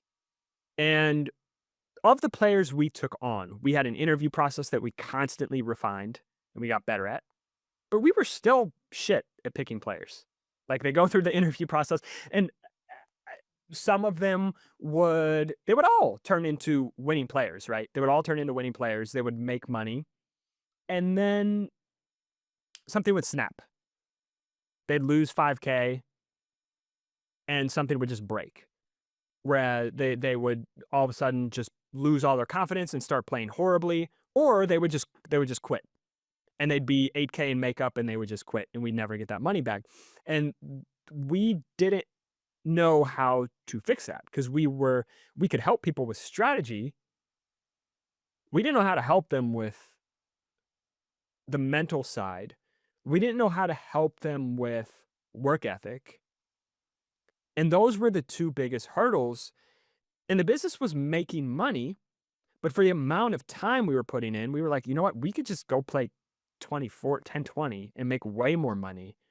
We're enjoying this, but it's probably not a great business right now. What can we do to make this a better business? And so that's how we kind of shifted from the full staking model and coaching for profit into evolving into what we are now. And as we started to build the business, one of the things I realized was I really enjoy learning new skills. And I didn't think I would like that because it's hard at first because like you really suck. Like you suck at something. You're horrible at it and it's just hard. But like I started realizing like it just gave me like it gave me like joy to be able to like go from being a complete beginner to like competent at something. And so I would take something like video editing and I would just become obsessed with it for 3 months or 6 months. And I would go from novice to competent, not great, but competent. And then what I could do was I could take a poker player who knew nothing about video editing, who was struggling at poker and didn't really want to play full time, and say, hey, you want to work in poker and edit videos? And because I could teach myself that skill, then I could teach somebody else that skill, and then I could fire myself from that job. And so that's what I did for the first essentially 2 years of Hungry Horse is I would just learn a skill, get good enough at it so I could teach somebody else and then fire myself from it. And that's been the way I've been kind of able to apply leverage is just by continually learning new skills and stacking them and then hiring somebody to do this skill so I can learn this one. Mm. Yeah, using skills as leverage. And once you've mastered one skill, be able to outsource that if it's a lower level skill, so you can play like in a higher skill escalation game. So you mentioned the players struggling with this kind of losing, going on these bad streaks, even when you've turned them into a winning player overall. How did you guys start to solve that problem, or at least give some guidance to those players who were going through those periods of 5K in the hole, doubting their choices, maybe getting stuck there? And yeah, how did you help players in those situations? We've never been able to figure that out, to be honest, because for me, mine was Liz telling me you quit everything and something just snapping. And for Geffen, he's just never had that issue at all. And he played his whole background. He started online and he was just a crazy sit and go reg on Poker Stars. And then he became a cash reg and like supernova lead on Poker Star. And like, he just never had that. He was just an insane robot who just like that shit didn't affect him. And so we never really we realized like, this is not really our skill set. We can help somebody become really good at poker, but we don't have the answers for the mental side because for us, it was either in my case, just plowing my head through a wall or for him, just never really dealing with it. So we weren't good at that. And maybe that's why we didn't have as much success as we wanted as a stable because we had the strategy side figured out, but the mental game side, which a- we realized was a much bigger component than we thought it was. Mhm. Yeah, that's the challenge, right? It's almost like the conscious and the subconscious minds, like the subconscious below the surface. The conscious is the strategy of what you need to execute. Everyone can see how that's going to help. And then below the surface, there's a lot of things that can go wrong that are hard to address unless you, approach it from the right lens of developing skills that are going to help players with the mindset. But yeah, I can empathize with that being a challenge and players coming with different problems. And if you haven't experienced those things yourself, it's really hard to know how to help these guys. As you mentioned, your partner at the time was able to give you a really good pep talk to get you through a tough obstacle, but other players maybe are struggling in different ways. There's often financial pressures. There's often other issues that they have to address to come to their sides. So I'm curious to know for you, how do you deal with making mistakes? So you've mentioned like in this conversation a lot about kind of being brave, going for exploits. When you're in the exploit camp, I'm guessing the chance of making big mistakes or big blunders is going to increase as well. And just be okay with that. I think you mentioned like not a lot of players fear making mistakes. They fear like being brave enough to step out of line because what could come with that. But it sounds like for you, you're very good at that. At least you're able to embrace making mistakes as part of playing a style of play. So how do you deal with that? How do you process a mistake and use that in a good way? I still beat myself up a lot, to be honest. And I'm much better at oh, I got it in 90-10 and this guy won. Who cares? I don't care. That I'm numb to that. That doesn't bother me anymore. The part where I'm not good at is, wow, I just put in 300 big blinds with 6 high and this guy just called me with second pair. I was way off. I am an idiot. Like that part still gets to me because when you go out on the cliff like I do, like you're wrong a lot. I'm wrong a lot of the time and I still do. I need to get better at not beating myself up and but like the thing is like I'm in there the next day. I'm in the lab the next day like looking at this like, okay, let's figure this out. Let's figure out what went wrong so it doesn't happen again. And so I am proactive about it in that way, but I think I could be better about being kind to myself and the fact that like I'm pretty brutal to myself when something doesn't work. Mm. Yeah, it's interesting, right? Because you often have to wrestle with making mistakes and how it makes you feel. But I think that what most matters is how it makes you act after. And for you, if you're proactive and you're learning from mistakes, that feeling of, I don't like this, I'm hard on myself, might be just what you need for your personality to actually go to the lab the next day, study that spot, and spend 3 hours really getting curious on it. And the other guy might be going, oh, made a mistake, I feel fine about it. And because he hasn't got that underarching feeling of disappointment, annoyance in himself, he might just gloss over it, look at hand history and go, yeah, kind of played it decent, move on. So sometimes those feelings that we experience might actually be guiding us in the direction we need to take. I think what's most important is and then what? What next? You felt this bad about the mistake, and then what happens? So it's kind of, if you're fine with basically feeling a little bit shitty for a while, but also being proactive, then yeah, I think it's not going to be a bad thing. But yeah, it's just this balance, a balance between being kind to yourself, being too kind, being hard on yourself, being too hard, and trying to like find that sweet spot for yourself to steer your behaviors. I definitely err on the side of you piece of shit. Never make that happen again.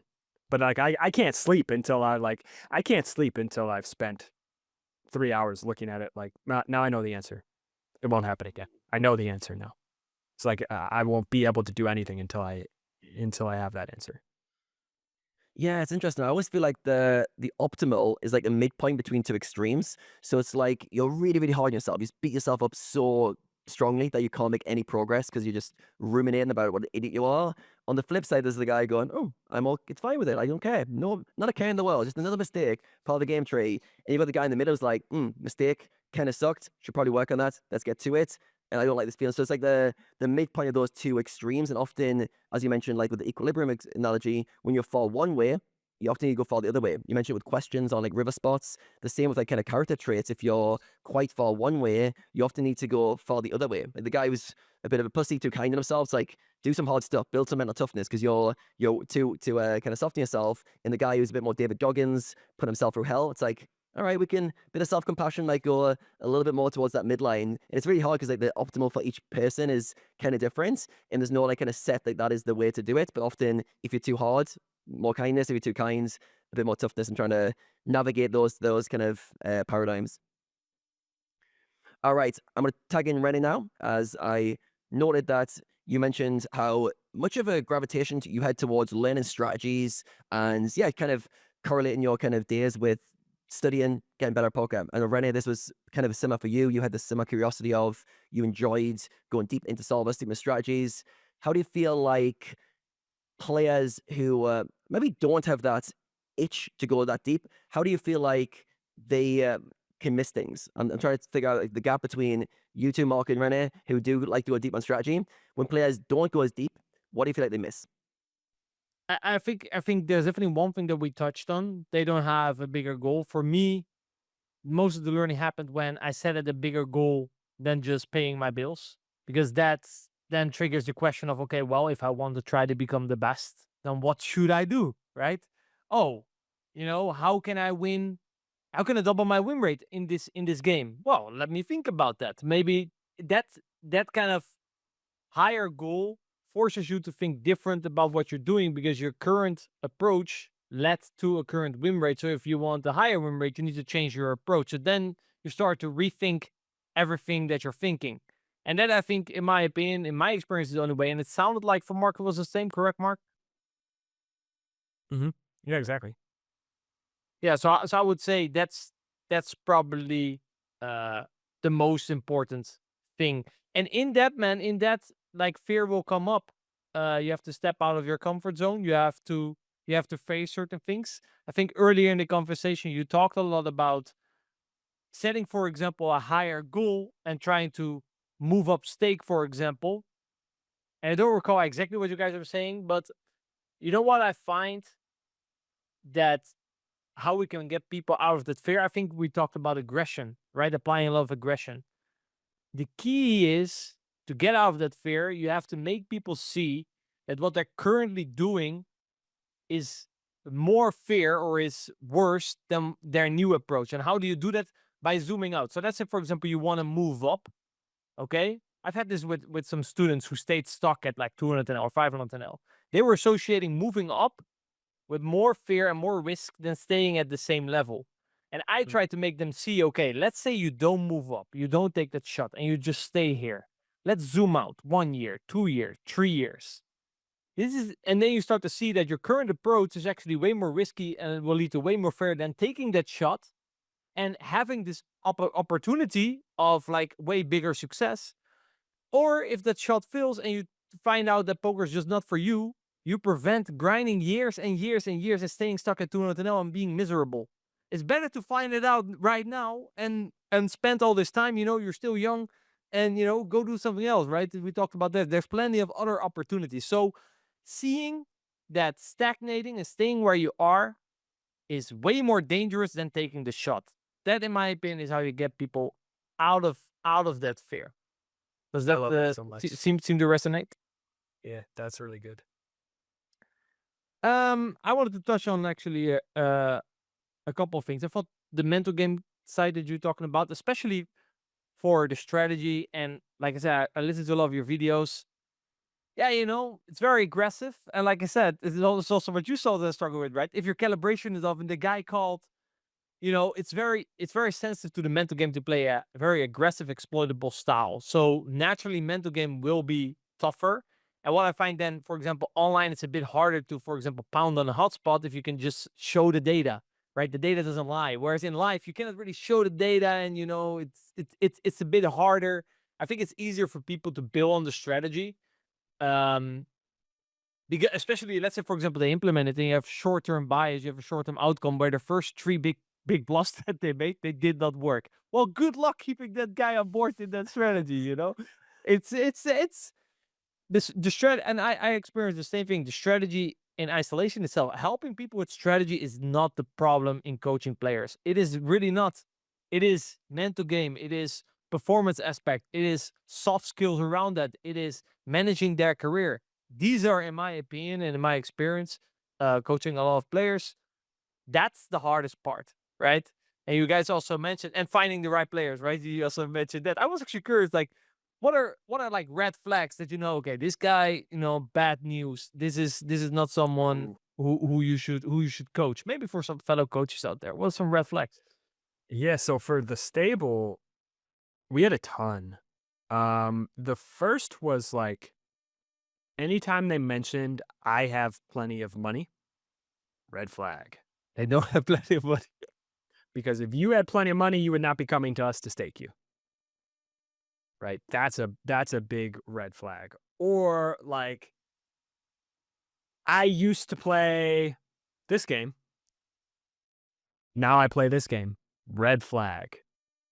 Because they lost a ton of money somehow, or they are irresponsible with money, or they are in debt. You don't want people who are in debt because that's when you get people who steal or cheat or skim. That's a red flag. It's very hard to track as well. Like online, we can at least track data. And even then, if people want to hurt you and are ill intended, they will scam you. Obviously, we can minimize the chances, but life, you have no clue. You have to trust his worth, right? Another reason why it's a bad business. Another reason. And if you want to know the number, we had this whole interview process, right? We would do 3 rounds of interviews, and we would test, like we would ask a bunch of personal questions to like get like the backstory, the financial questions, and then we would do like the poker test. And honestly, for like the poker test, you know what the best test was? We would give them like hands and like hear their we wanted to hear their thought process, and we developed this whole thing to hear their thought process. And after doing it for 2 years, the best question, the board is Jack 7 deuce. Name all of the straight draws. And then timing them and seeing how quick. I swear that was literally all we had to. That question was better than going through an entire hand, because if they could name the straight draws in 4 seconds, they knew enough to learn the strat. Like literally, that's all it took. The strategies would click if they could do that. If not, then they could never learn the strategies. It was that simple. Yeah, texture recognition, right? If they're good at that, if they can see the nuance in the texture, yeah, that actually makes a lot of sense. I was wondering about the period where you dedicated yourself to online and you started to work with Gethin, his name was? Yes, Gethin. What were some of the struggles that you encountered transitioning from live poker to online? What were like some of the adjustments you had to make in your game? Bluffing too much and folding too much. I was massively over bluffing and turning hands with showdown value into bluffs for no reason, just because like live that prints and it doesn't matter if you have showdown value if they're going to fold range. And I was just massively over folding because live the player pulled massively under bluffs. And so I had to get very comfortable with hero calling because I was not good at it. And I had to get much more like just give up with the hands that weren't good bluff candidates, because people call you online. And so those were the 2 biggest adjustments I had to make in the first like few weeks. What was like do you remember like a big lesson that Gethin taught you that really stuck with you? Stop bluffing so much, you big dummy. I mean, that was pretty much, he showed me how to study efficiently equilibrium and just like pull up spots very quickly and look at, okay, bottom of their bluff catching range looks like this. And so if they're not calling with these hands, you can bluff more. And if they are calling with these hands, you should be toning down the bluffs. And just like looking at like, what are the worst hands they're supposed to be calling with? What are the worst hands they're supposed to be bluffing with? And like using those and extrapolating. I'm a pattern monkey. Basically, I mean, like I can, like the only thing I know is like seeing patterns in the pool and then extrapolating. So once I was able to start understanding how to look at a spot very quickly, I was able to make a bunch of inferences. Like, for example, when I was playing, triple Broadway boards were massively under bluffed. And so regs on triple Broadway boards, I noticed, were massively over folding as a correction. And so my adjustment was against regs in the 1K NL player pool was just massively over bluffing on triple Broadway boards. I started massively over bluffing on ace high boards because those were also under bluffed and therefore they were over folded by good regs. I would look at early versus early spots players would just call too much because when the range is tight, like an early versus early 3-bet pot, well, every hand looks like a pretty good bluff catcher when you're in an early versus early 3-bet pot. So they were just calling a little bit too much. So I just started going thinner and turning the bluffs down. Like, I'm a pattern monkey, and I would just like look at spots over and over and just start making notes. And that's how I started winning a bunch online. That's actually very some very solid stuff. Yeah, in general, you know, if you want to make successful bluffs, bluff a lot where the pool doesn't bluff. You're kind of protected by the trend of the pool, and you're protected by you're kind of playing into the intuition that players have built, facing a lot of barrels in the spots, and they kind of know, well, this is under bluff, so they will lean towards always under bluffing. And yeah, if you start bluffing people in spots where it's early, for example, where they're supposed to fold off top pairs, it's probably better if you bluff in spots where they're supposed to hero call all the fourth pairs. That sounds like a better spot to bluff. So those were kind of some nuances that you started to apply. Let's now think about the opposite. Let's say I come to you, Marc. I decide that I no longer want to play from the comfort of my home, and I need you to turn me into a live beast. What is something that online players will have to adjust to when they go play live? Folding so much more. They're not bluffing. I promise you, they're not bluffing. They're just not bluffing, right? Like, if they bet, I would have so much more money today if every time in live poker someone bet greater than 2/3 pot on the turn or river, I just folded everything. I like to say this all the time, the last time in live poker someone check raise bluffed a turn was when George Washington Carver was president of the United States of America. I know you guys aren't American citizens, but you can Google that one and figure out when George Washington Carver was president. Probably a long time ago. Or he was George never Washington- president. He was a peanut farmer. That was my second guess. All right, nice. So yeah, I mean, that's the biggest adjustment coming from online is just like, it doesn't matter that you're at the top of your range if their range is just all value. Right? Like, or like I hear this often from online players too. It's like, well, you know what? They don't have many combos of bluffs here. Okay. Yeah, they don't have many combos of bluffs. But like, sorry, they don't have many combos of value here. They're just not repping much. They don't have many combos of value. But okay, maybe they only have one combo. They have literally one combo of value. But how many bluffs do they have? Well, if they have 0 combos of bluffs, it doesn't matter that they're only repping one combo of value because their bluff to value, their value to bluff ratio is just infinite, right? So the biggest thing coming from online is just like, don't do the stuff you're doing online. Like, I think the best strategy for live in a vacuum is overbluff, massively overbluff, massively overfold, and just constantly be attacking capped ranges. And if you do that, you will win a ton live, like literally in one sentence. That's very solid advice. I think a lot of players who bluff a lot have a hard time folding a lot because they project their own tendencies onto the rest of the pool. Since I'm bluffing a lot, they must know they're not. They're not bluffing a lot, I promise. So like, that's one of the things we have to try to reel in. Yeah, I remember actually I recall now my last live trip experience. And I was like a lot of spots. I'm like, okay, well, you know, okay, well, I'm gonna set this guy up. Well, okay, now he's gonna massively overbluff, and then he would say, you got it. And then just not bluff. I'm like, what do you mean? You check called, it went check. Now, you know, there's 2 guys, you have a license to bluff everything. And then they'd say, yeah, you got it. And then just muck before I even could act. I'm like, what do you mean? I still paid a lot.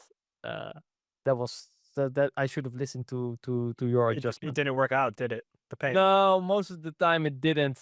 But you know, that's the thing with hero calling, you know, you want to be a hero. So if then 1 out of 6 times it works, you're like, I feel so good that you're willing to just, you know, donate. I'm just too curious. Whereas online, it's actually the opposite. You should indeed fold less, you know, or at least, you know, in a lot of spots. But this is the thing, like what I noticed in my very little live sample, but as you educated us, a small sample can actually be enough in live poker. Just the overfolded spots where they just have all the bluffs. Like I said, they just say you got it. Yeah. The other thing about live, which I find interesting, is you'll often see when a live player has a bluff, they windmill it in your face. Why do you think they show the bluff? Advertise. Yeah, because they want you to call next time. Why do they want you to call next time? Because they are massively under bluffing. I don't show bluffs because I don't want people. My reputation live in every player pool I've ever played in before I started making content and putting my entire strategy on the internet was a tight knit. I've been playing the same style since 2016. Okay, because I don't show the bluffs and I don't get called a lot because I choose the sizes that they're mostly not going to call. And when they call, reason- it's you want them to call. Yeah. And the reason why players are going to show you the bluff, if you're like, wow, this feels bad, this guy's bluffing, he showed you the bluff because he wants you to call next time, because he's under bluffing. The guys who are bluffing all the time aren't going to windmill the bluff in your face. That actually makes a lot of sense. I'm curious. We talked, or at least I think actually I was talking, or we talked a little bit about that. You know, the strategical part is easy to teach. It's harder. The other skills you already talked a little bit with Adam about the mental game side. What do you think are like some common soft skill mistakes that live poker players make a lot when it comes down to the live poker grind? Trying to eke out every tiny little edge without thinking about the long term. And I've seen this a ton because I've been doing this low stakes challenge, and you know, I hadn't played $5 blind games since 2017.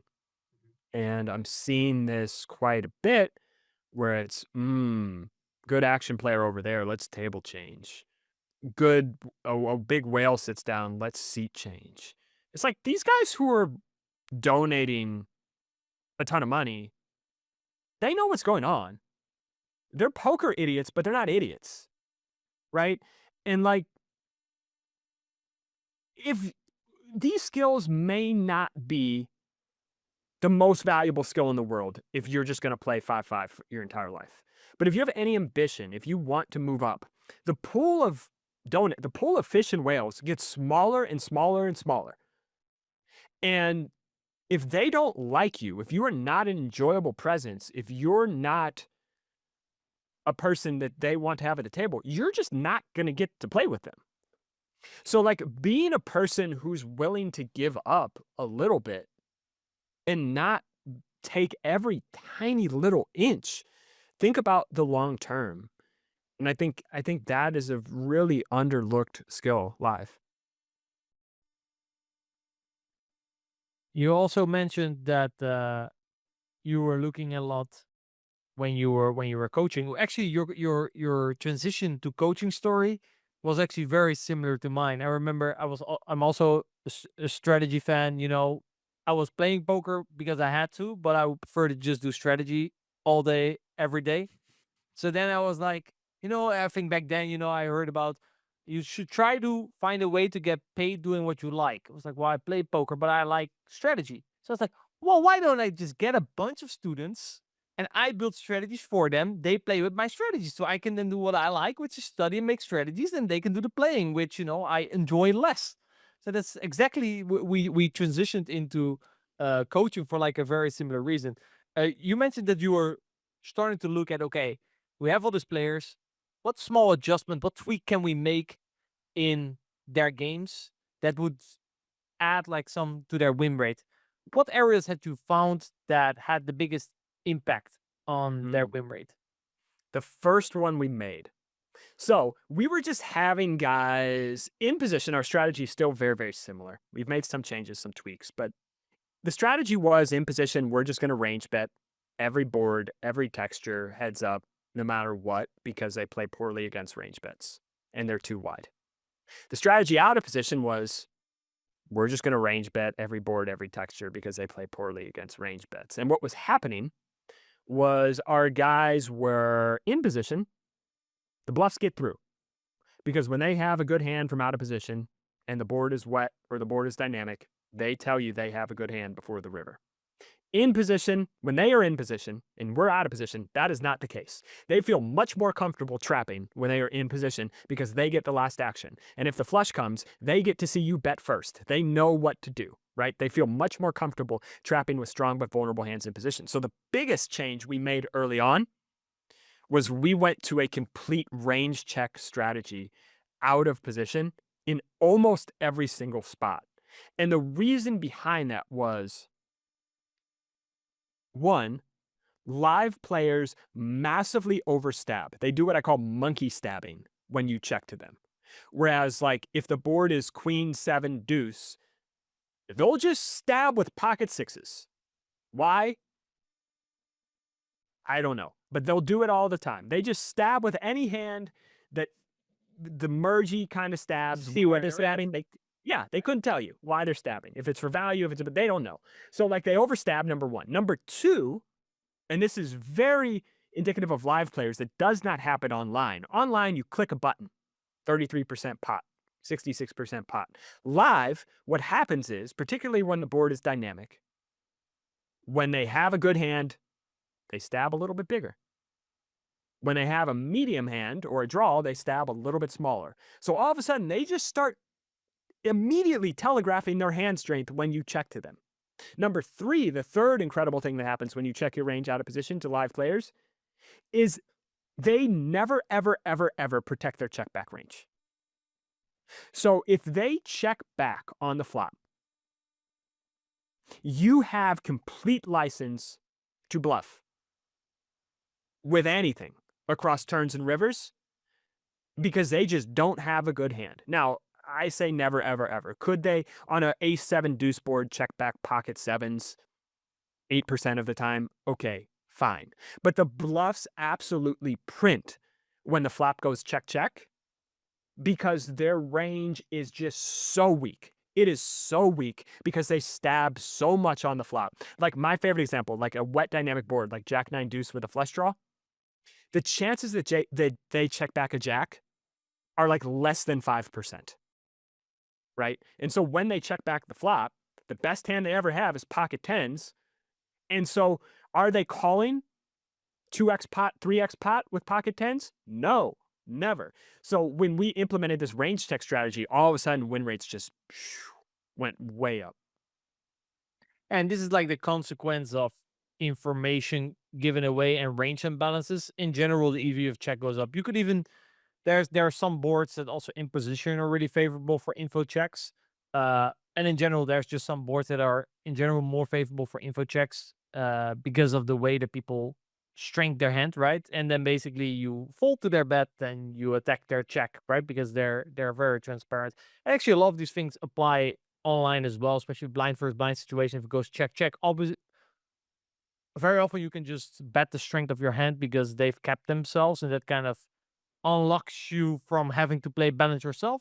So from there, you can just do whatever you want. It's interesting also then for the sizing because in GTO, it would then just recalibrate on the turn and river and reach a certain minimum defense frequency, right? Whereas in practice, well, people don't realize that, oh, I don't have any strong hands, so I should not call my weak hands, right? And that's kind of what you were saying earlier, that then you adjust us from that.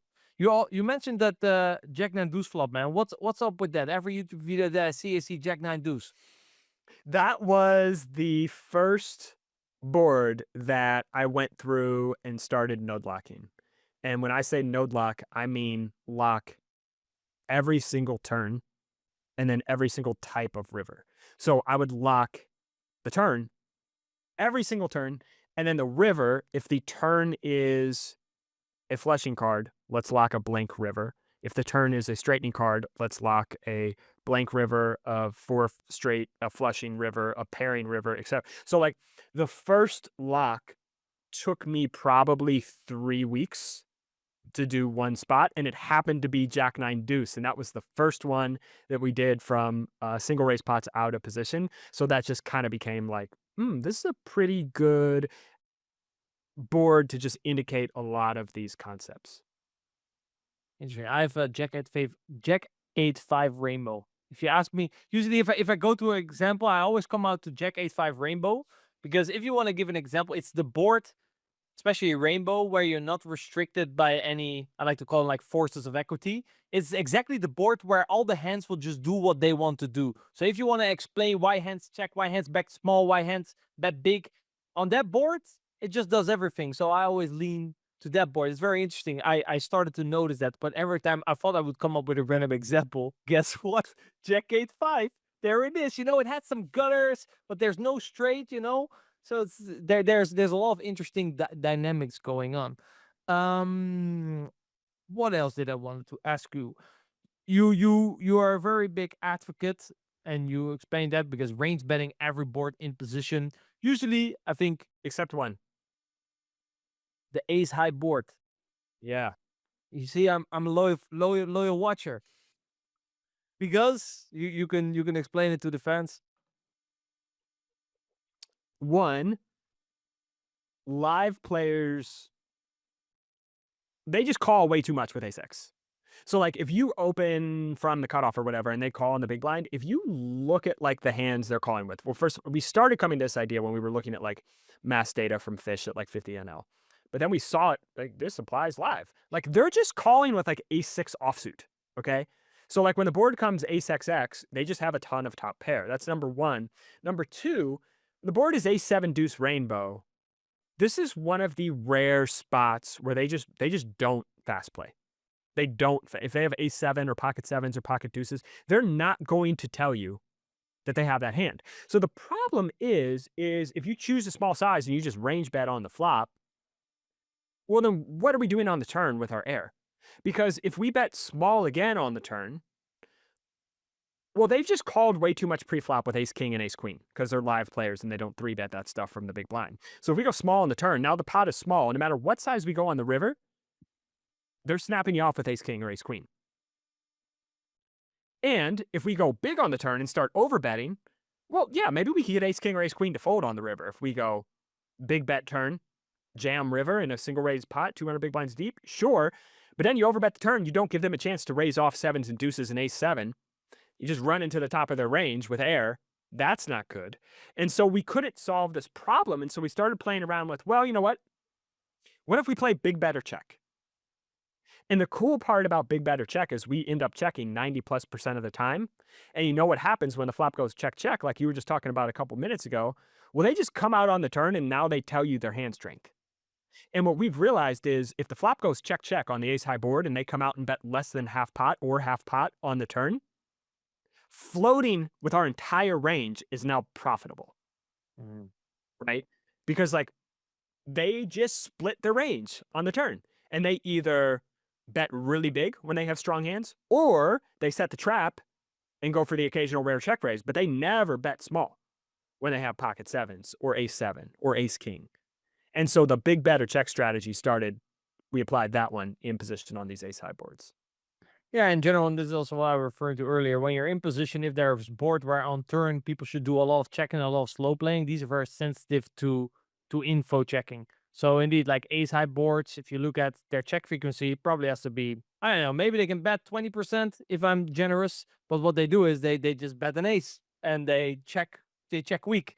And I really like it's very, very, very creative. And this is something that I sometimes still that when I coach online players.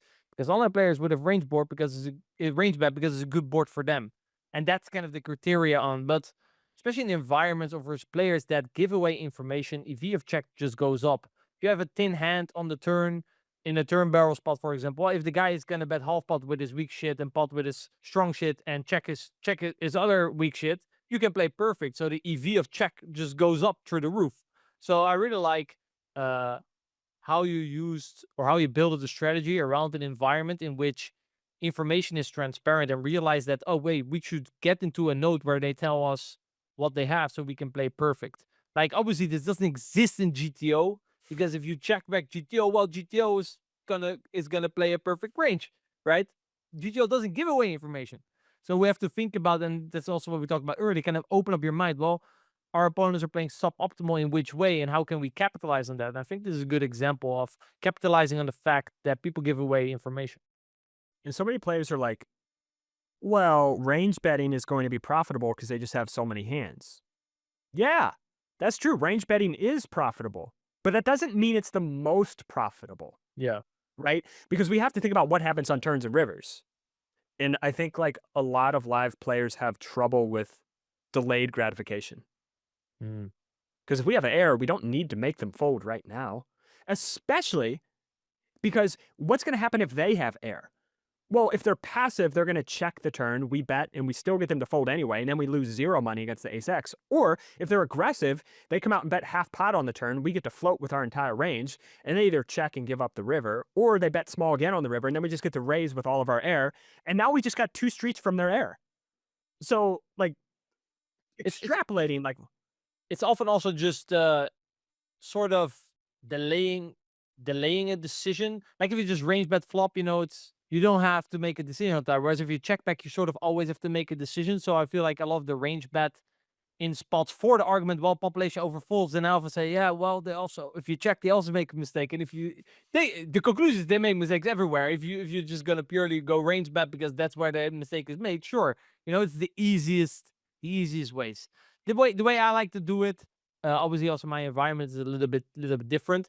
I will kind of stick to quote quote GTO, but will adjust my frequencies within the appropriate strategies according to my players, for example. I think, like in general, also online, people gather data on you maybe without you even knowing it. So it's not a anonymous pool, and people just have way more information about your strategy, and you don't know who has that information on your strategy. So you're naturally a bit more incentivized to not do something too extreme because you don't know who knows, and when people know and they counter and you don't know that, then the whole your exploit is gone. So that's very different.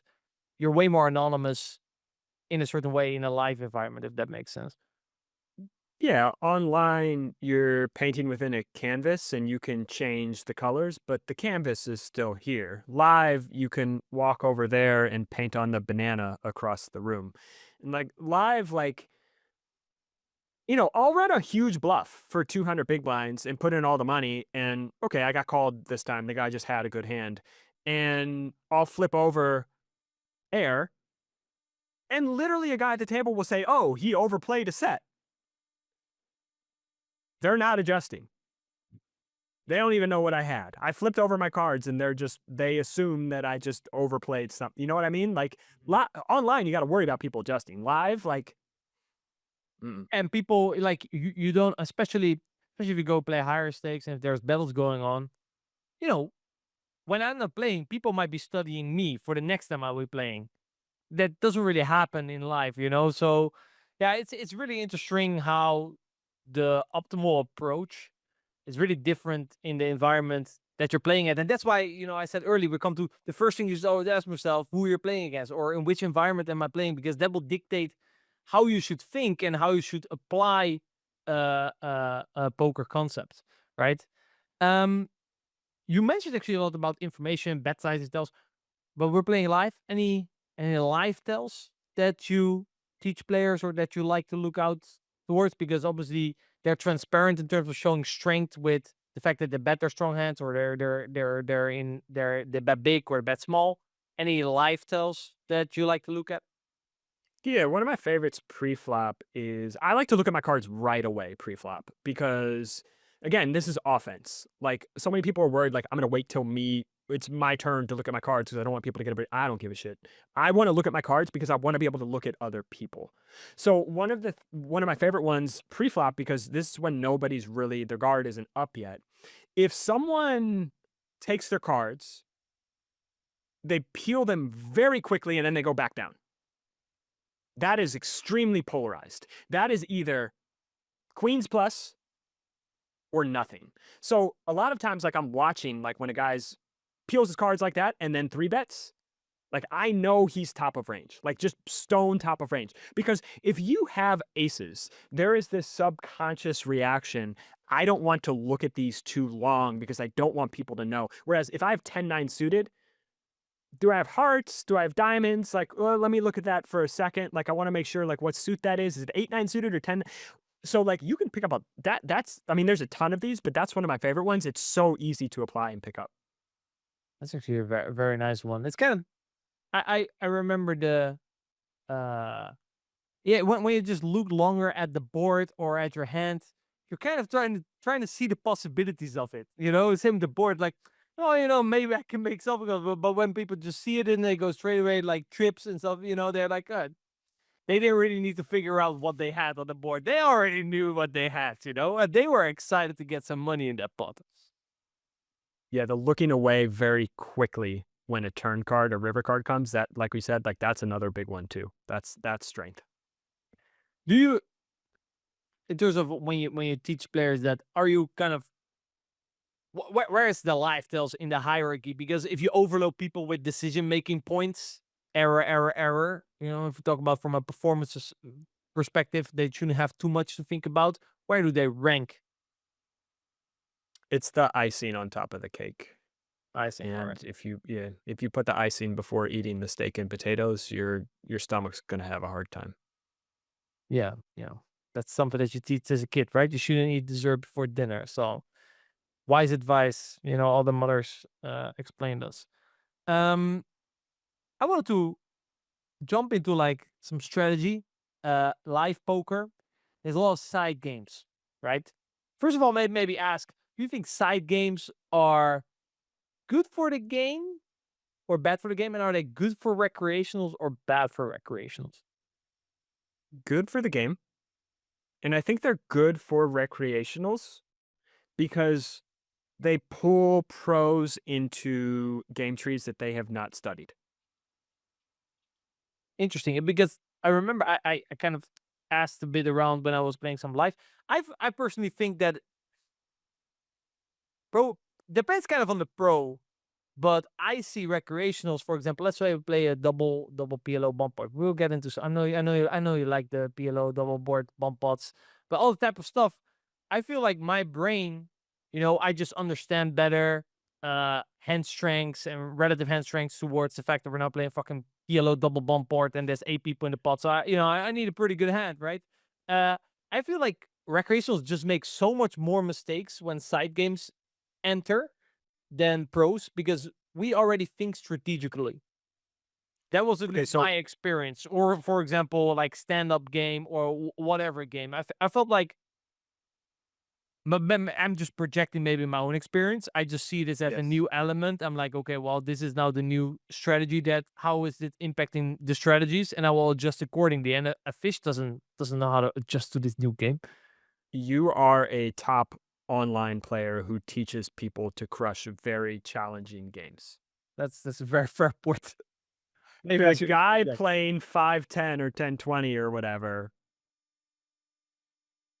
he's just value betting and waiting to catch some punts, man. Like the average like live pro, like, yeah, I noticed this. He's what my friend Charlie Wilmoth describes as a pre-flop chart in trench coats. That's what most live pros are. Right. And when things go outside their comfort zone, they don't know what to do. They haven't seen this before. They're just as bad as the fish. And so I think for most of the live player pool, the side games actually balance the equilibrium a little bit between, or balance the skill levels a little more between the Recs and the pros, because the pros don't adjust well at all. So let's talk a little bit about the double board PLO bump pots for the online listeners who've never played a hand of live poker. Often when there's a dealer change, and you have to pay your time, they solve it by putting all the time in the pot, and they play a double PLO bump pot, which means that you get 4 cards instead of 2. Obviously, it's PLO, and that there's 2 boards instead of 1.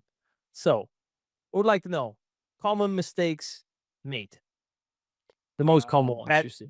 Betting from early position would be a big one. Just like brains check from small blind, big blind under the gun. Like, shouldn't be betting from early position.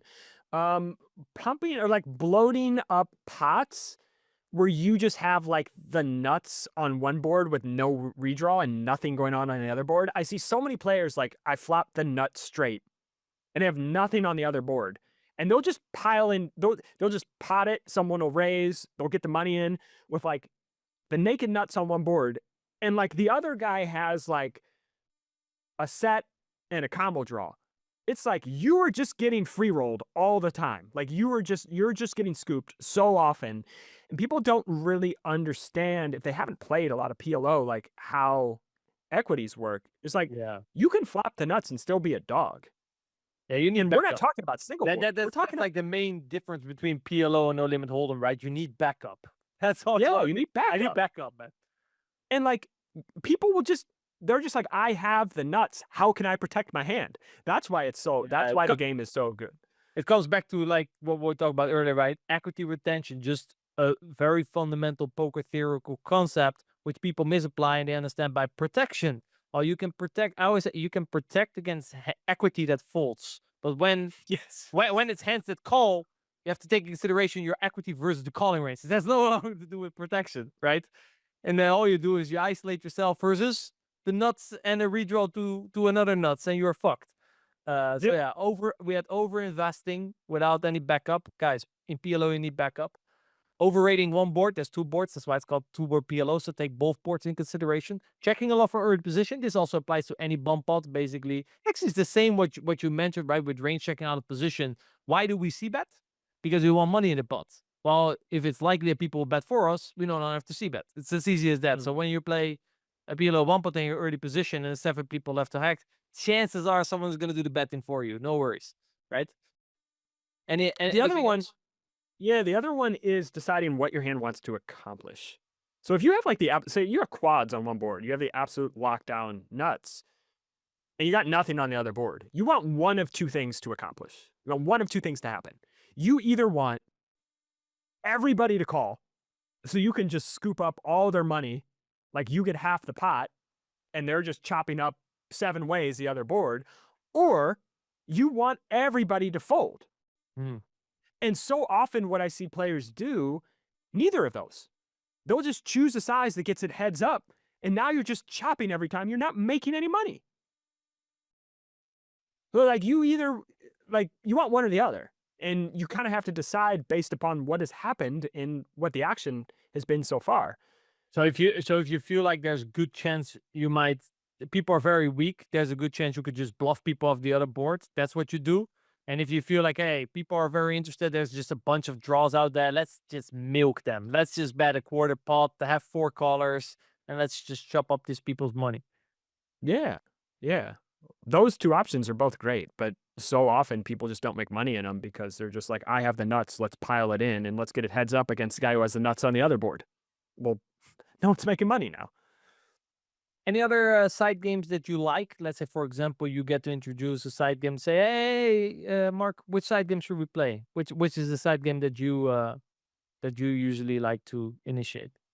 The stand-up game is fun. So let's talk some stand-up game. Hey, I played a fair amount of stand-up game. I've been owned quite a lot of stand-up game. I have to say my recalibration is quite off in stand-up games. So I definitely need some advice. Could you maybe give me some advice on how to be better at stand-up game? I was once told, I was in this game and they said, Rene, you know what your problem is? Said, you think too rational. Stand-up game is all about the ego.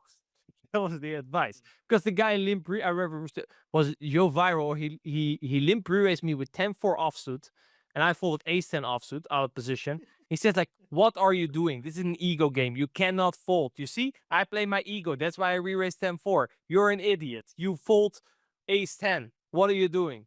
You cannot fold. You have to play back. It's an ego game. Is he right? Should I put more ego into it? I like to think of it in terms of what adjustments can we make logistically, because I don't know how to. I agree it's an ego game, but I don't know how that helps me. So I like to think of it in terms of, number one, I like to limp my range pre-flop from up front. And the reason why is because people are going to, one, use ridiculous ISO sizes.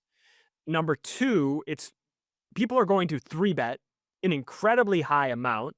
And if we do have like top of range, like aces or kings or something like that from under the gun, it's just like usually going to be the best way to pile in a bunch of money because people just aren't going to believe you when you limp raise. And it also allows you to see more flops when you limp. So like just limping from up front, number one, that's pre-flop. If we are from late position or like hijack or later, whatever, just tightening up and using absolutely massive open sizes because people aren't going to fold. So just going much more linear with much bigger open sizes where we can just out pip them. We got to turn down the bluffing frequency. Like the bluffing frequency has to be way dialed back. You can just go absolutely massive for thin value. Like we should be, if you have top pair, all the money should be going in somehow. Like the money should just be like top pair is equivalent to middle set now, 200 big blinds deep. And then like when you have like marginal showdown value, giving people rope and just hanging on for your life and never folding. That's pretty simple, but How do you adjust in terms of how many players are still standing?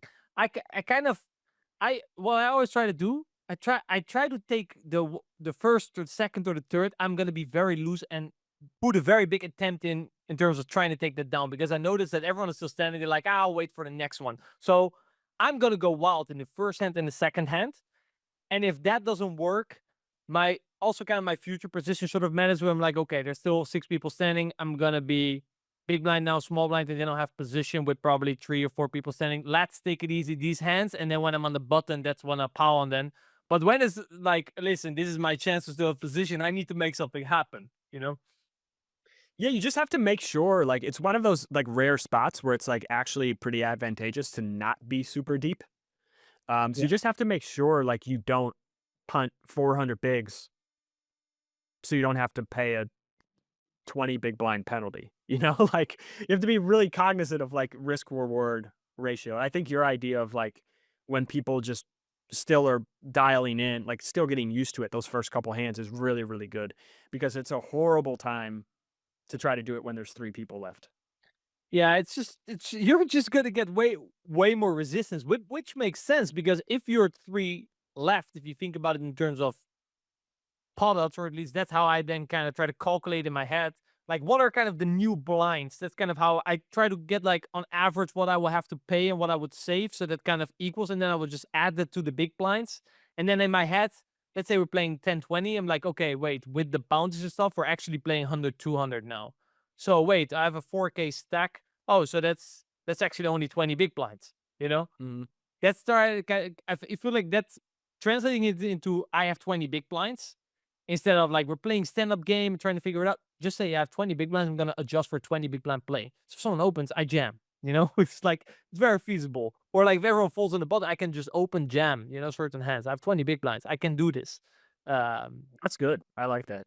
Well, what's your opinion on, let's say I sat down, I'm already sitting down, okay?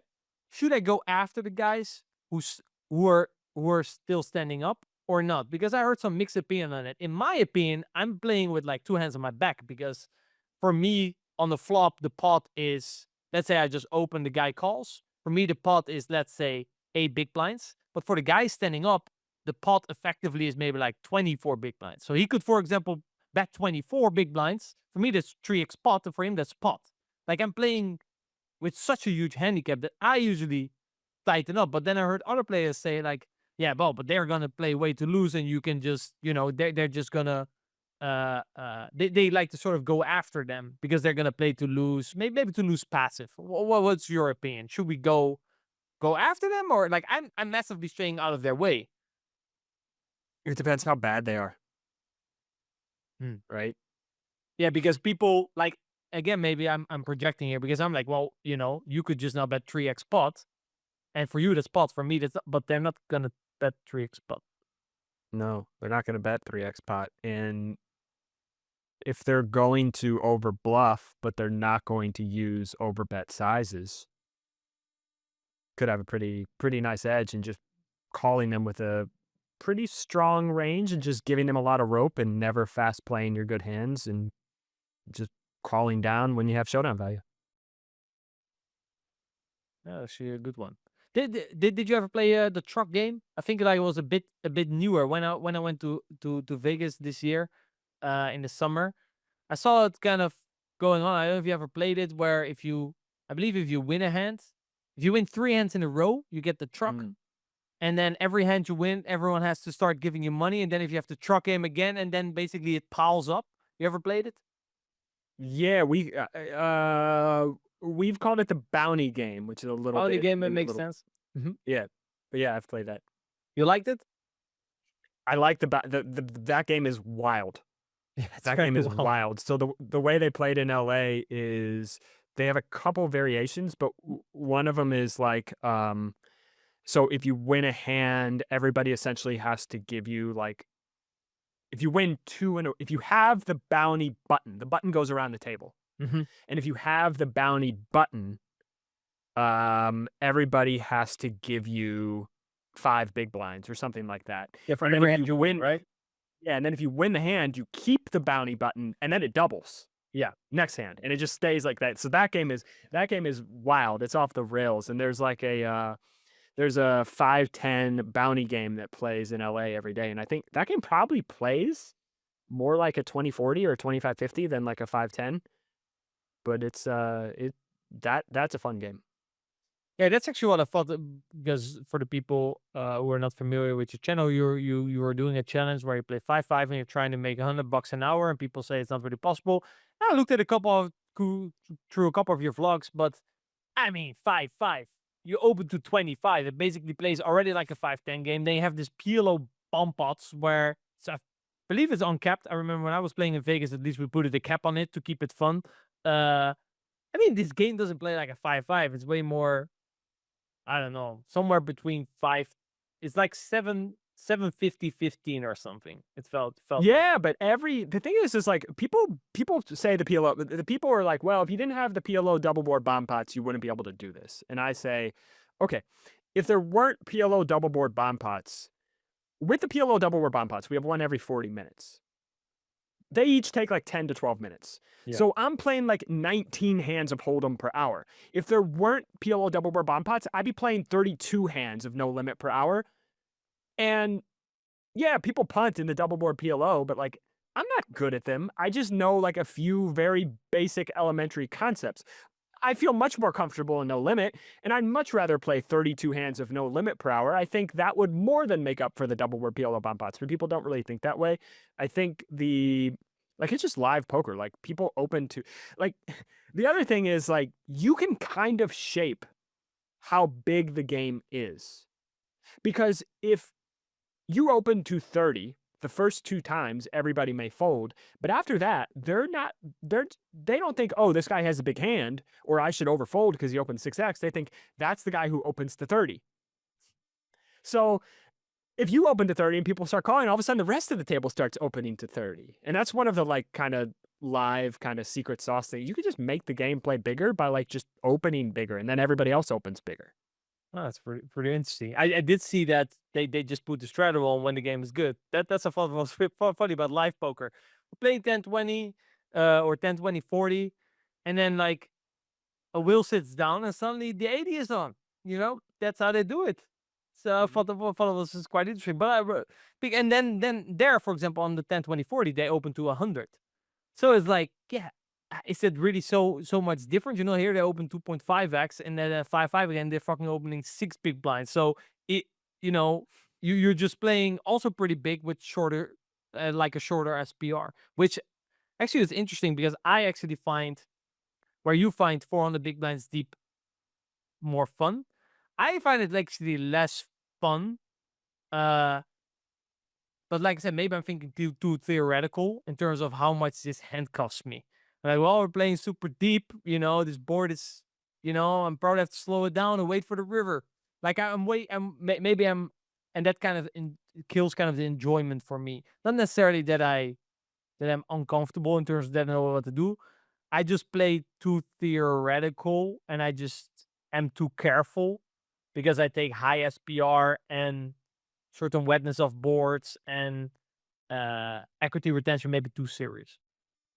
If you think that players are massively, even like, I find the magic threshold is 300 big blinds.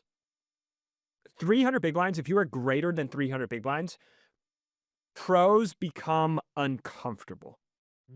Usually no matter what game it is. At 5-10, it's like 3K. At 10-20, it's 6K. When you get over that amount, they overfold and they underbluff. And so if you keep those, like even the regs. So if you keep those 2 things in mind, you no longer have to be really cautious, because you can just think, okay, they're not going to exploit me because they're not comfortable putting in 400 big blinds unless they have a very, very strong hand. So I don't need to protect shit. Like, I don't need to worry. I'm not necessarily talking about protection in terms of protecting. I'm not doing it for protection per se. I'm just doing it for, well, it's very deep and there's a lot of negative things that can happen on a lot of runouts. And we have a I lot was of more money referring to like behind. protecting, like like keeping your range like protected. Yeah. But I'm protecting more from not isolating myself versus a strong range on wet boards when SPR is high, type of stuff. I'm not necessarily doing it because I'm afraid that if I cap my range, this guy's gonna pile in 3 on the big blinds. You know, Mhm. but like my 4 on the big blind game, very very very limited study time being put in. So I definitely think I'm too careful. I personally enjoy more when the game is short and more splashy. Because like I said, people are more scared, but then I find it less fun, There's the game becomes a bit too nitty in my opinion. Obviously, you can take advantage of that. That's kind of my two cents. That's my favorite type of game because it's No, hard to I make want the game to be hands. splashy. I want the game to be I want people to be scared. Because then when people are scared, that's when they're at their most predictable. That's And in a splashy game, you got to make a hand. And I've had almost all of my biggest losses have come in splashy games. When I'm sitting deep in a game where everybody's 300, 400 big blinds deep, I'm just not going to lose that often because the red line is just going to go through the roof. Mm. Adam, we played a lot. We talked a lot about side games and a lot of chaos in the game. How do you sort of stay calm and confident when you're being pulled into a lot of games and a lot of spots that you're not really prepared for? How do you prepare basically for the chaos? Good question. I think it comes down to being okay with uncertainty. As Mark was mentioning, this kind of making mistakes, we all make them. In these environments, it's like your threshold for making mistakes just needs to be a lot wider. You just like everyone's messing up everywhere. Be okay with that. And from like GTO rigid people, they're gonna struggle with that because they're like, shit, I don't know what to do. Where you gotta get almost like enjoy the chaos, enjoy being in uncertainty, and develop a level of confidence in yourself to navigate that. This is what I think Mark's showed for this conversation, his ability to kind of navigate those extremes of playing a exploitative style and yeah, being okay with the consequences of not playing perfect and being okay with that, not having your identity linked to it. And yeah, I think it's definitely in these environments, bomb pots and stuff, you're going to have to survive the chaos. Some people will thrive in it, but also not be too hard on yourself when you're the guy messing up because you have never studied that spot in your life. So it's okay. All right, I want to do a little bit of reflecting with you, Mark. So we've covered a lot of your journey. We've covered a lot of the where you're at right now. I think it'd be a good time to kind of look back on some lessons and things that have contributed to your success. So looking back on your poker journey, what would you say is the most important lesson that poker has taught you? Patience. And I used to say I was a very impatient person. I don't like saying I'm X. I try not to say like I'm X type of person anymore because like that then you're just like reinforcing that thing and then you can never break out of that thing.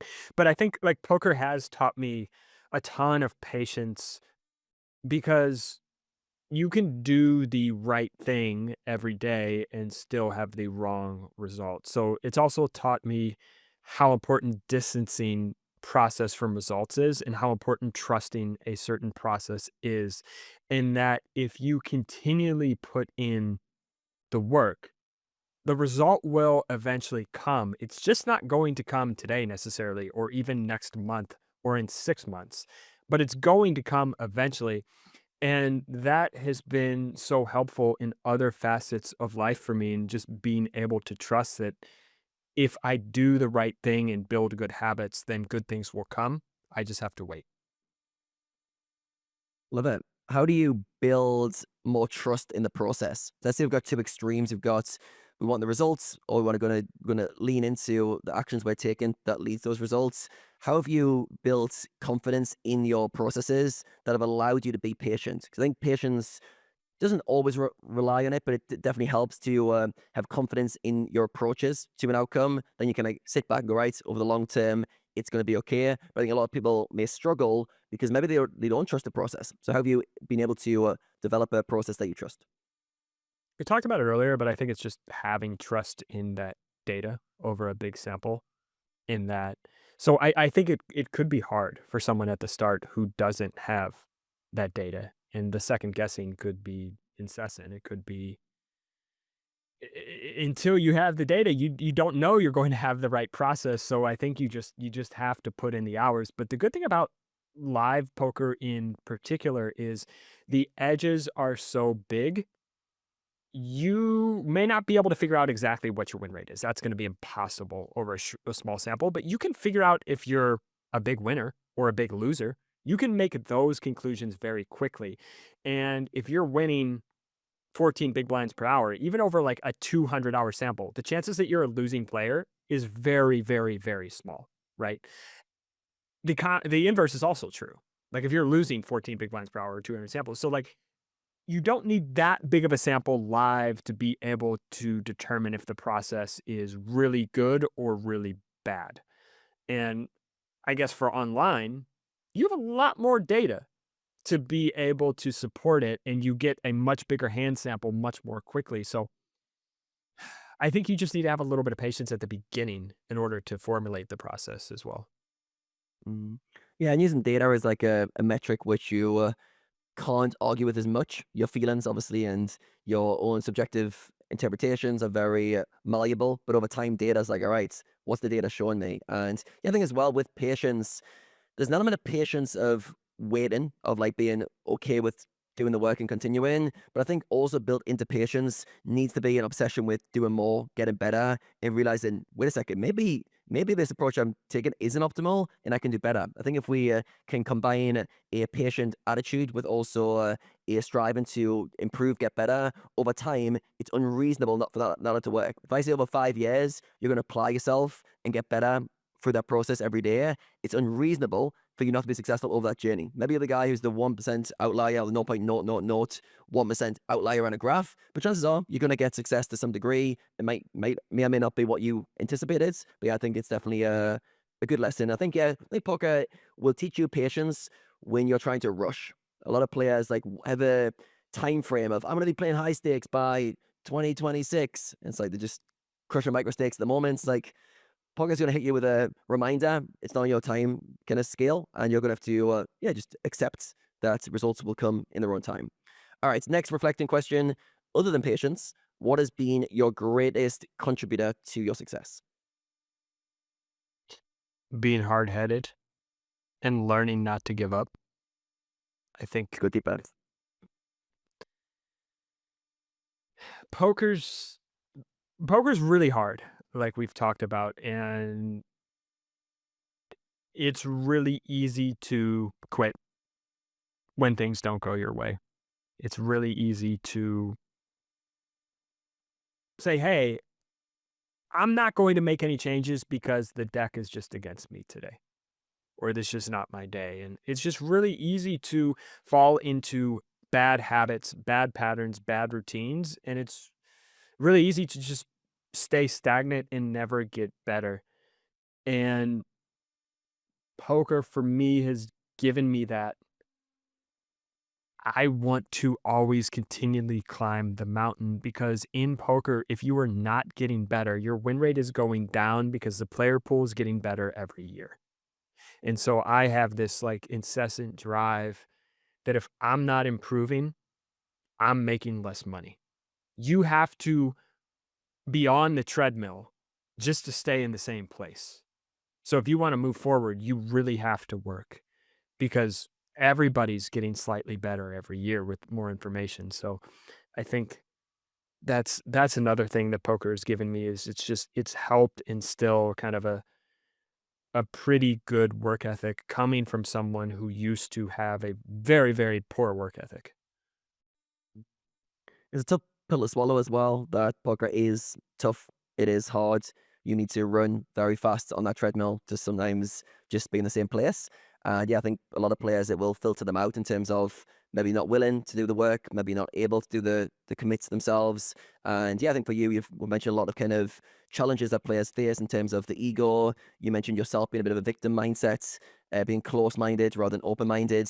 These are things that if you hold on to them, poker will just destroy you. Like, you will not get to the goals without overcoming them. The good news is it's all internal work that you can learn to let go of the ego. You can learn to shift mindset from a victim mindset to a more proactive mindset, but it does take work. And I think this is it kind of reminds me of you talk about the analogy of leading somebody to the end of the cliff. You can't make them jump. It's like doing the inner work. It's like, you can't make them do this kind of work, but if you're willing to become more open-minded, to meet your kind of frailties head on, you can have amazing success. So I think it's been a good conversation that's covered that from many angles. All right. What's the one thing that poker has taught you that you didn't expect? So you mentioned patience as being a great lesson, but in terms of things you hadn't expected on your poker journey, anything that stands out? Sometimes you just can't control things. And I've always been a little bit of a control freak. I want to be able to feel that my actions have a direct output. And in poker, it doesn't work that way. And I've had to let go of that a little and just realize that there are so many things outside poker that are out of my control. You can do what you think is the best choice for a relationship, what you think is the best choice for a career. And sometimes with all the information you have in a moment, you did make the best choice, but that doesn't mean the result is going to be what you want. And poker has really, really, really, it has a way of hitting you on the head with that and teaching you that very quickly. So how have you learned to accept the things you don't control? Because that is like a bit of a challenge for players, where they know a lot is out of their control. They know the actions and results don't correlate, but it doesn't make it any easier, especially when they're going through months, maybe years of underperforming relative to the expectations. So for you, how have you learned to be more accepting of things you don't control? Mushrooms. Explain. Just realizing how small I am and how little everything matters in the big picture, and being able to zoom out and see myself as this like tiny little molecule of sand in a universe really helped me start to come to grips with that not having control doesn't matter. And it's even silly to put importance on me having control when I realize that how small I am and how little everything I have ever done or will do will matter. So powerful. And yeah, even though we went from the mushrooms angle, the way you described that, like, is very much a perspective skill. It's understanding like the bigger picture of, we can go super big in terms of the cosmos and how the galaxies are all working, but on our level, it's like everything is quite insignificant in terms of our daily actions, our behaviors, and trying to realign that reality, because it is the reality. You're a little ant walking along the soil, and some planet spinning in the orbit. Nobody cares. Nobody's going to care when you're here, when you're gone. Hard pill to swallow as well, but it's one of those perspective skills where you're like, all right, these things that I'm complaining about or creating this internal frustration around aren't really that significant. And often that allows you to get back in tune with reality, which is the current moment, experiencing it, doing your best, and being okay with it. So yeah, I think the skill of perspective, whether you get that through mushrooms, you get that through stoicism, or any sort of practical application of learn to zoom out from your situation to see the bigger picture, I think is super valuable. You mentioned in the questionnaire that you need talent in order to succeed, and I'm curious to know how this fits in for you. So yeah, why do you feel like that is true? That's, you need talent to succeed, especially in poker. I mean, there's a bar, right? I like to think about like music. Like, you don't necessarily need to be able to sing, but if you're going to rap, you need to have you need to have rhythm, cadence. If you just don't have that if you have zero of that innate ability, if you can't even hear pitch, well, you know what? Maybe being a singer is just not going to be for you. It's the same thing in poker. Like, if you can't rationally carry a thread from street to street, no matter how much you practice, like if you get to the turn You opened on the button, and the guy calls in the big blind, and now you get to the turn, and you're like, well, he check raised me. I guess he has aces. And you just forget what happened pre-flop. Like, some people just can never get over that hump of being able to rationally carry a thread. Their brains just don't work in that way.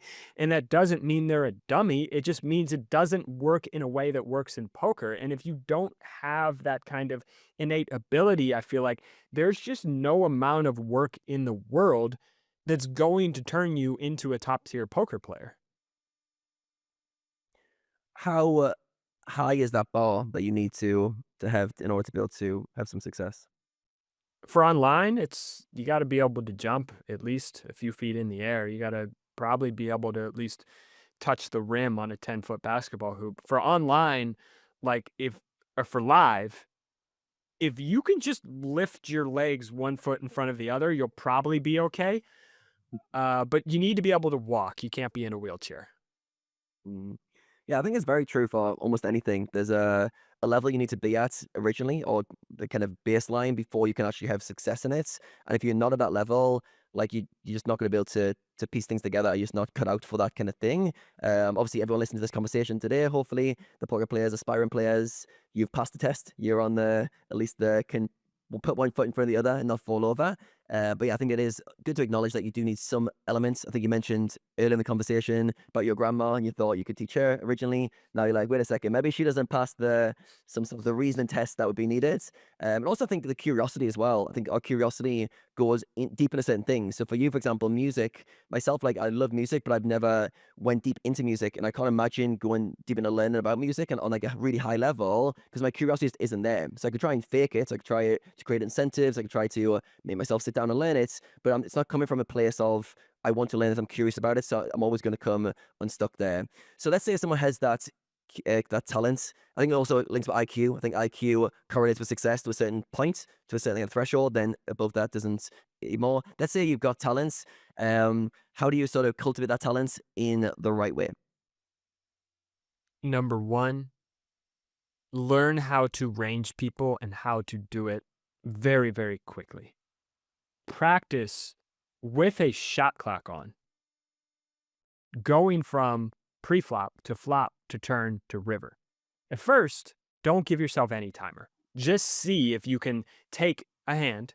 What is his range on the river after all of these actions going street to street? And then add time. Add a minute for each street. And then do it, add 15 seconds for each street. And practice being so good. What is their range? I know their range. Because when I'm playing now, I'm not asking myself, what is their range? It's already in there. I'm thinking, what happens if I do this? What happens if I do that? Because the range is already innate, right? So first step is getting very good at ranging. Step number 2, I would say, is reducing some of the brain power used to make simple decisions. And for that, you can call it defaults. You can call it kind of like heuristics that you're going to use. For example, some of the heuristics like I talked about that I just range bet in position for small size. I check my range out of position. And just having some of these simple defaults, whatever they are, allows you to kind of not have decision fatigue because you've come to a good enough decision early on in the hand where now you're saving your brain power to make those big important decisions on later streets. Number 3 would be developing a repeatable thought process, or just fancy words for, do you ask the right questions in hands? And for everybody, this may be different. For me, the questions I ask essentially is, what is their range? Are they capped? What happens if? So what happens if I bet big? What happens if I bet small? What happens if I check, right? And then on rivers, I ask the inverse question. What would I do with the inverse? And I ask those questions. I don't consciously ask, what would I do? No, it's just like, range is this, right? They're capped. What would I, if I was bluffing, I would do that. So like having that repeatable list of questions just allows you to come to the right decisions so much quicker. So I don't know how many steps I just named, but those would be the first few. What I like about what you did there was you did it in a kind of step-by-step order where there was a clear hierarchy of what came first. So learning to range people was the first one. Then there was the reducing kind of brain activity by having defaults. And then on top of that, there was the kind of thought process you make. And I think the repeated thought patterns. And I think understanding that we need to create baselines before we can do the complicated stuff is so important. If you miss steps, that you haven't learned to range people, you haven't got some defaults how to play a strategy, don't worry about like asking the right questions because you're going to mess up from the off. So understand how to build your strategy from that kind of layer by layer approach. And this kind of goes alongside kind of simplified versus complex strategies as well, like where they fit, when you should simplify, when not. If you haven't learned to simplify, you're going to get lost in complexity. So it's like putting the icing on the cake, but you haven't even started making the cake yet. And you're like, okay, the icing's just on the floor. But yeah, I really like how you went through a very structured way of thinking about that. So yeah, I'm sure the audience listening will be able to take notes on that and think about themselves or where they maybe need to do more work on one of those 3 steps. Yeah, I think you linked together really nicely. All right, final question from me. What is your definition of success and how has that changed over the years? I used to think once I got to like once I made a certain amount of money that I would retire, that I'd be done. Like, I did it.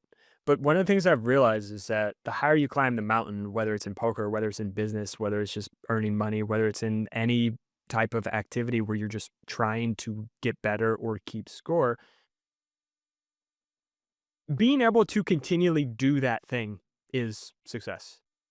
If you're just able to wake up and keep doing it the next day, that's success. And if you're able to work on that thing so you can continually get better, that's really all you can ask for. And like all the extrinsic, is that the right word? Extrinsic? Extrinsic, yes. All of those rewards will follow if you were just obsessed with the process of continually doing the thing and getting better. So for me, like I've realized at this point, I'm probably never going to retire. I'm always going to be working on something. I'm always going to be attempting to climb some mountain, whether it's poker, whether it's something else. And for me, there is no end point to success. It's just continual. Great answer. Probably one of the best answers we've had to that question. I was trying to think like how much other things factor into this. So let's say playing the game is what success looks like in terms of being in the game and enjoying the process. To enjoy the process, how much relies on having goals, being able to progress with it, being able to grow and improve? Because I know for myself, if I'm playing games or I'm doing something, there has to be an element of seeing progress or being able to progress in that sphere for me to continue to enjoy it. For you, in terms of you enjoying poker, you enjoying still being in the game, how much is reliant on having external sort of things to push towards or some sort of growth and progression built into that? Yeah, the external things are just to keep score. And now that I'm more on the business side, like the money, the revenue the business makes is just a way to keep score. It's just to know that the business is doing better this year than it did last year. It's not really about how much it put in my bank account. It's about knowing that I am progressing. I'm getting better at this. I am providing more value to more people. I'm helping, like the business will make more money if more people gain value from the service I am providing. So like to me, like, yeah, the game has to keep progressing because if you don't progress, you're just kind of walking on a treadmill in perpetuity. And that is why I started feeling stagnation with poker because I couldn't move forward. I couldn't get off the treadmill. I was just at the very front of the treadmill, clomping my feet against the board. And I think if you ever feel like that you've won the game, then you need to play a different game. Yes, love that. Yeah, I think as well, it's also the goal itself is like the journey, the kind of external journey. And as you said, it's the way of keeping score, so to speak. But the real journey is like the internal journey, like the growth of who you need to become to climb the mountain. So we set the mountain, we start climbing it, going, yes, the view at the top is going to be amazing. And really, it's like who you need to be the guy who climbs the mountain is all of it. When you're at the top, you're like, I'm the badass who climbed that mountain. Go me. And the view itself gets faded away, and then you go the next mountain in. So yeah, I think just understanding that kind of process, and yeah, I really resonate with that as well. Like playing the game, it also applies to the game of life. If you're enjoying playing the game of life, whatever that involves for you, you're winning. That is success. Like what else is there? Like what are the cherry on top of the cake can we give you to feel better when that is the ultimate metric? So yeah, really good. And I love that answer. Rene, for you, how do you relate to Marc's answer in terms of the success of life of playing the game? And yeah, what's your thoughts on that? I would add on top of that, because you have people, who go project to project trying to get something out of it, usually when the outcome. So I would add on top of that, the emotions that you experience on a daily basis while you're on that grind, they have to be pleasant, right? Because in the end, the emotions that you experience daily, they kind of form the experience of your life. So if you're constantly experiencing emotions of lack and frustration because you want to get to a certain goal, because you feel like it will, it satisfies you, because only when you reach that goal you feel like you're good enough. You're in a constant state of frustration until the goal is reached, and then you feel good for a day, and then you go on to the next project. Not really the definition of success. So like that, I agree with all of it. I would just add on top of that, try to experience pleasant emotions during that process, and therefore also when you experience pleasant emotions during the process, it will also make you able to play the game in the long term, which was part of the definition of success that Marc gave. When we talk about playing games in the long term, how does the future look for Marc? Maybe also future. How do you think about the future of poker, and how do you see Marc in the future? I think probably less and less poker. I've become fascinated with the business side because it's a whole different game. And I'm just enjoying learning new skills constantly. And I see myself, I'm very much enjoying that game and feeling like a novice and learning new things every day, every week, every month. And so I've kind of jumped more into that side, while Gethin has done much more of the poker and the coaching side. So I think that's probably a lot more of that in my future. I'm going to be a dad next month, first time dad. So that will be a very big change. And I think just I've been so focused on my own journey, poker, my career, etc. It'll be nice to take a step back and focus on somebody else and how I can help them. So yeah, I think that's where I'll be at, big picture in the future. You've your brand has really been taking off over the last few months. We talk about your YouTube channel, great growth, great content. What are your biggest lessons that you learned so far around building a brand? That's a good one.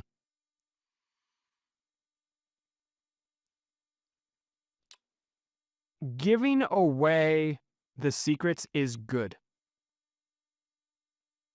I was so terrified to we spent 3 years building all this stuff. If I give out some of this stuff on YouTube, how stupid is that? Right? I'm just going to give away for free, like all the sauce that we spent 3 years building? Nah, that's ridiculous. But once I started doing that, everything took off. Everything completely changed for us because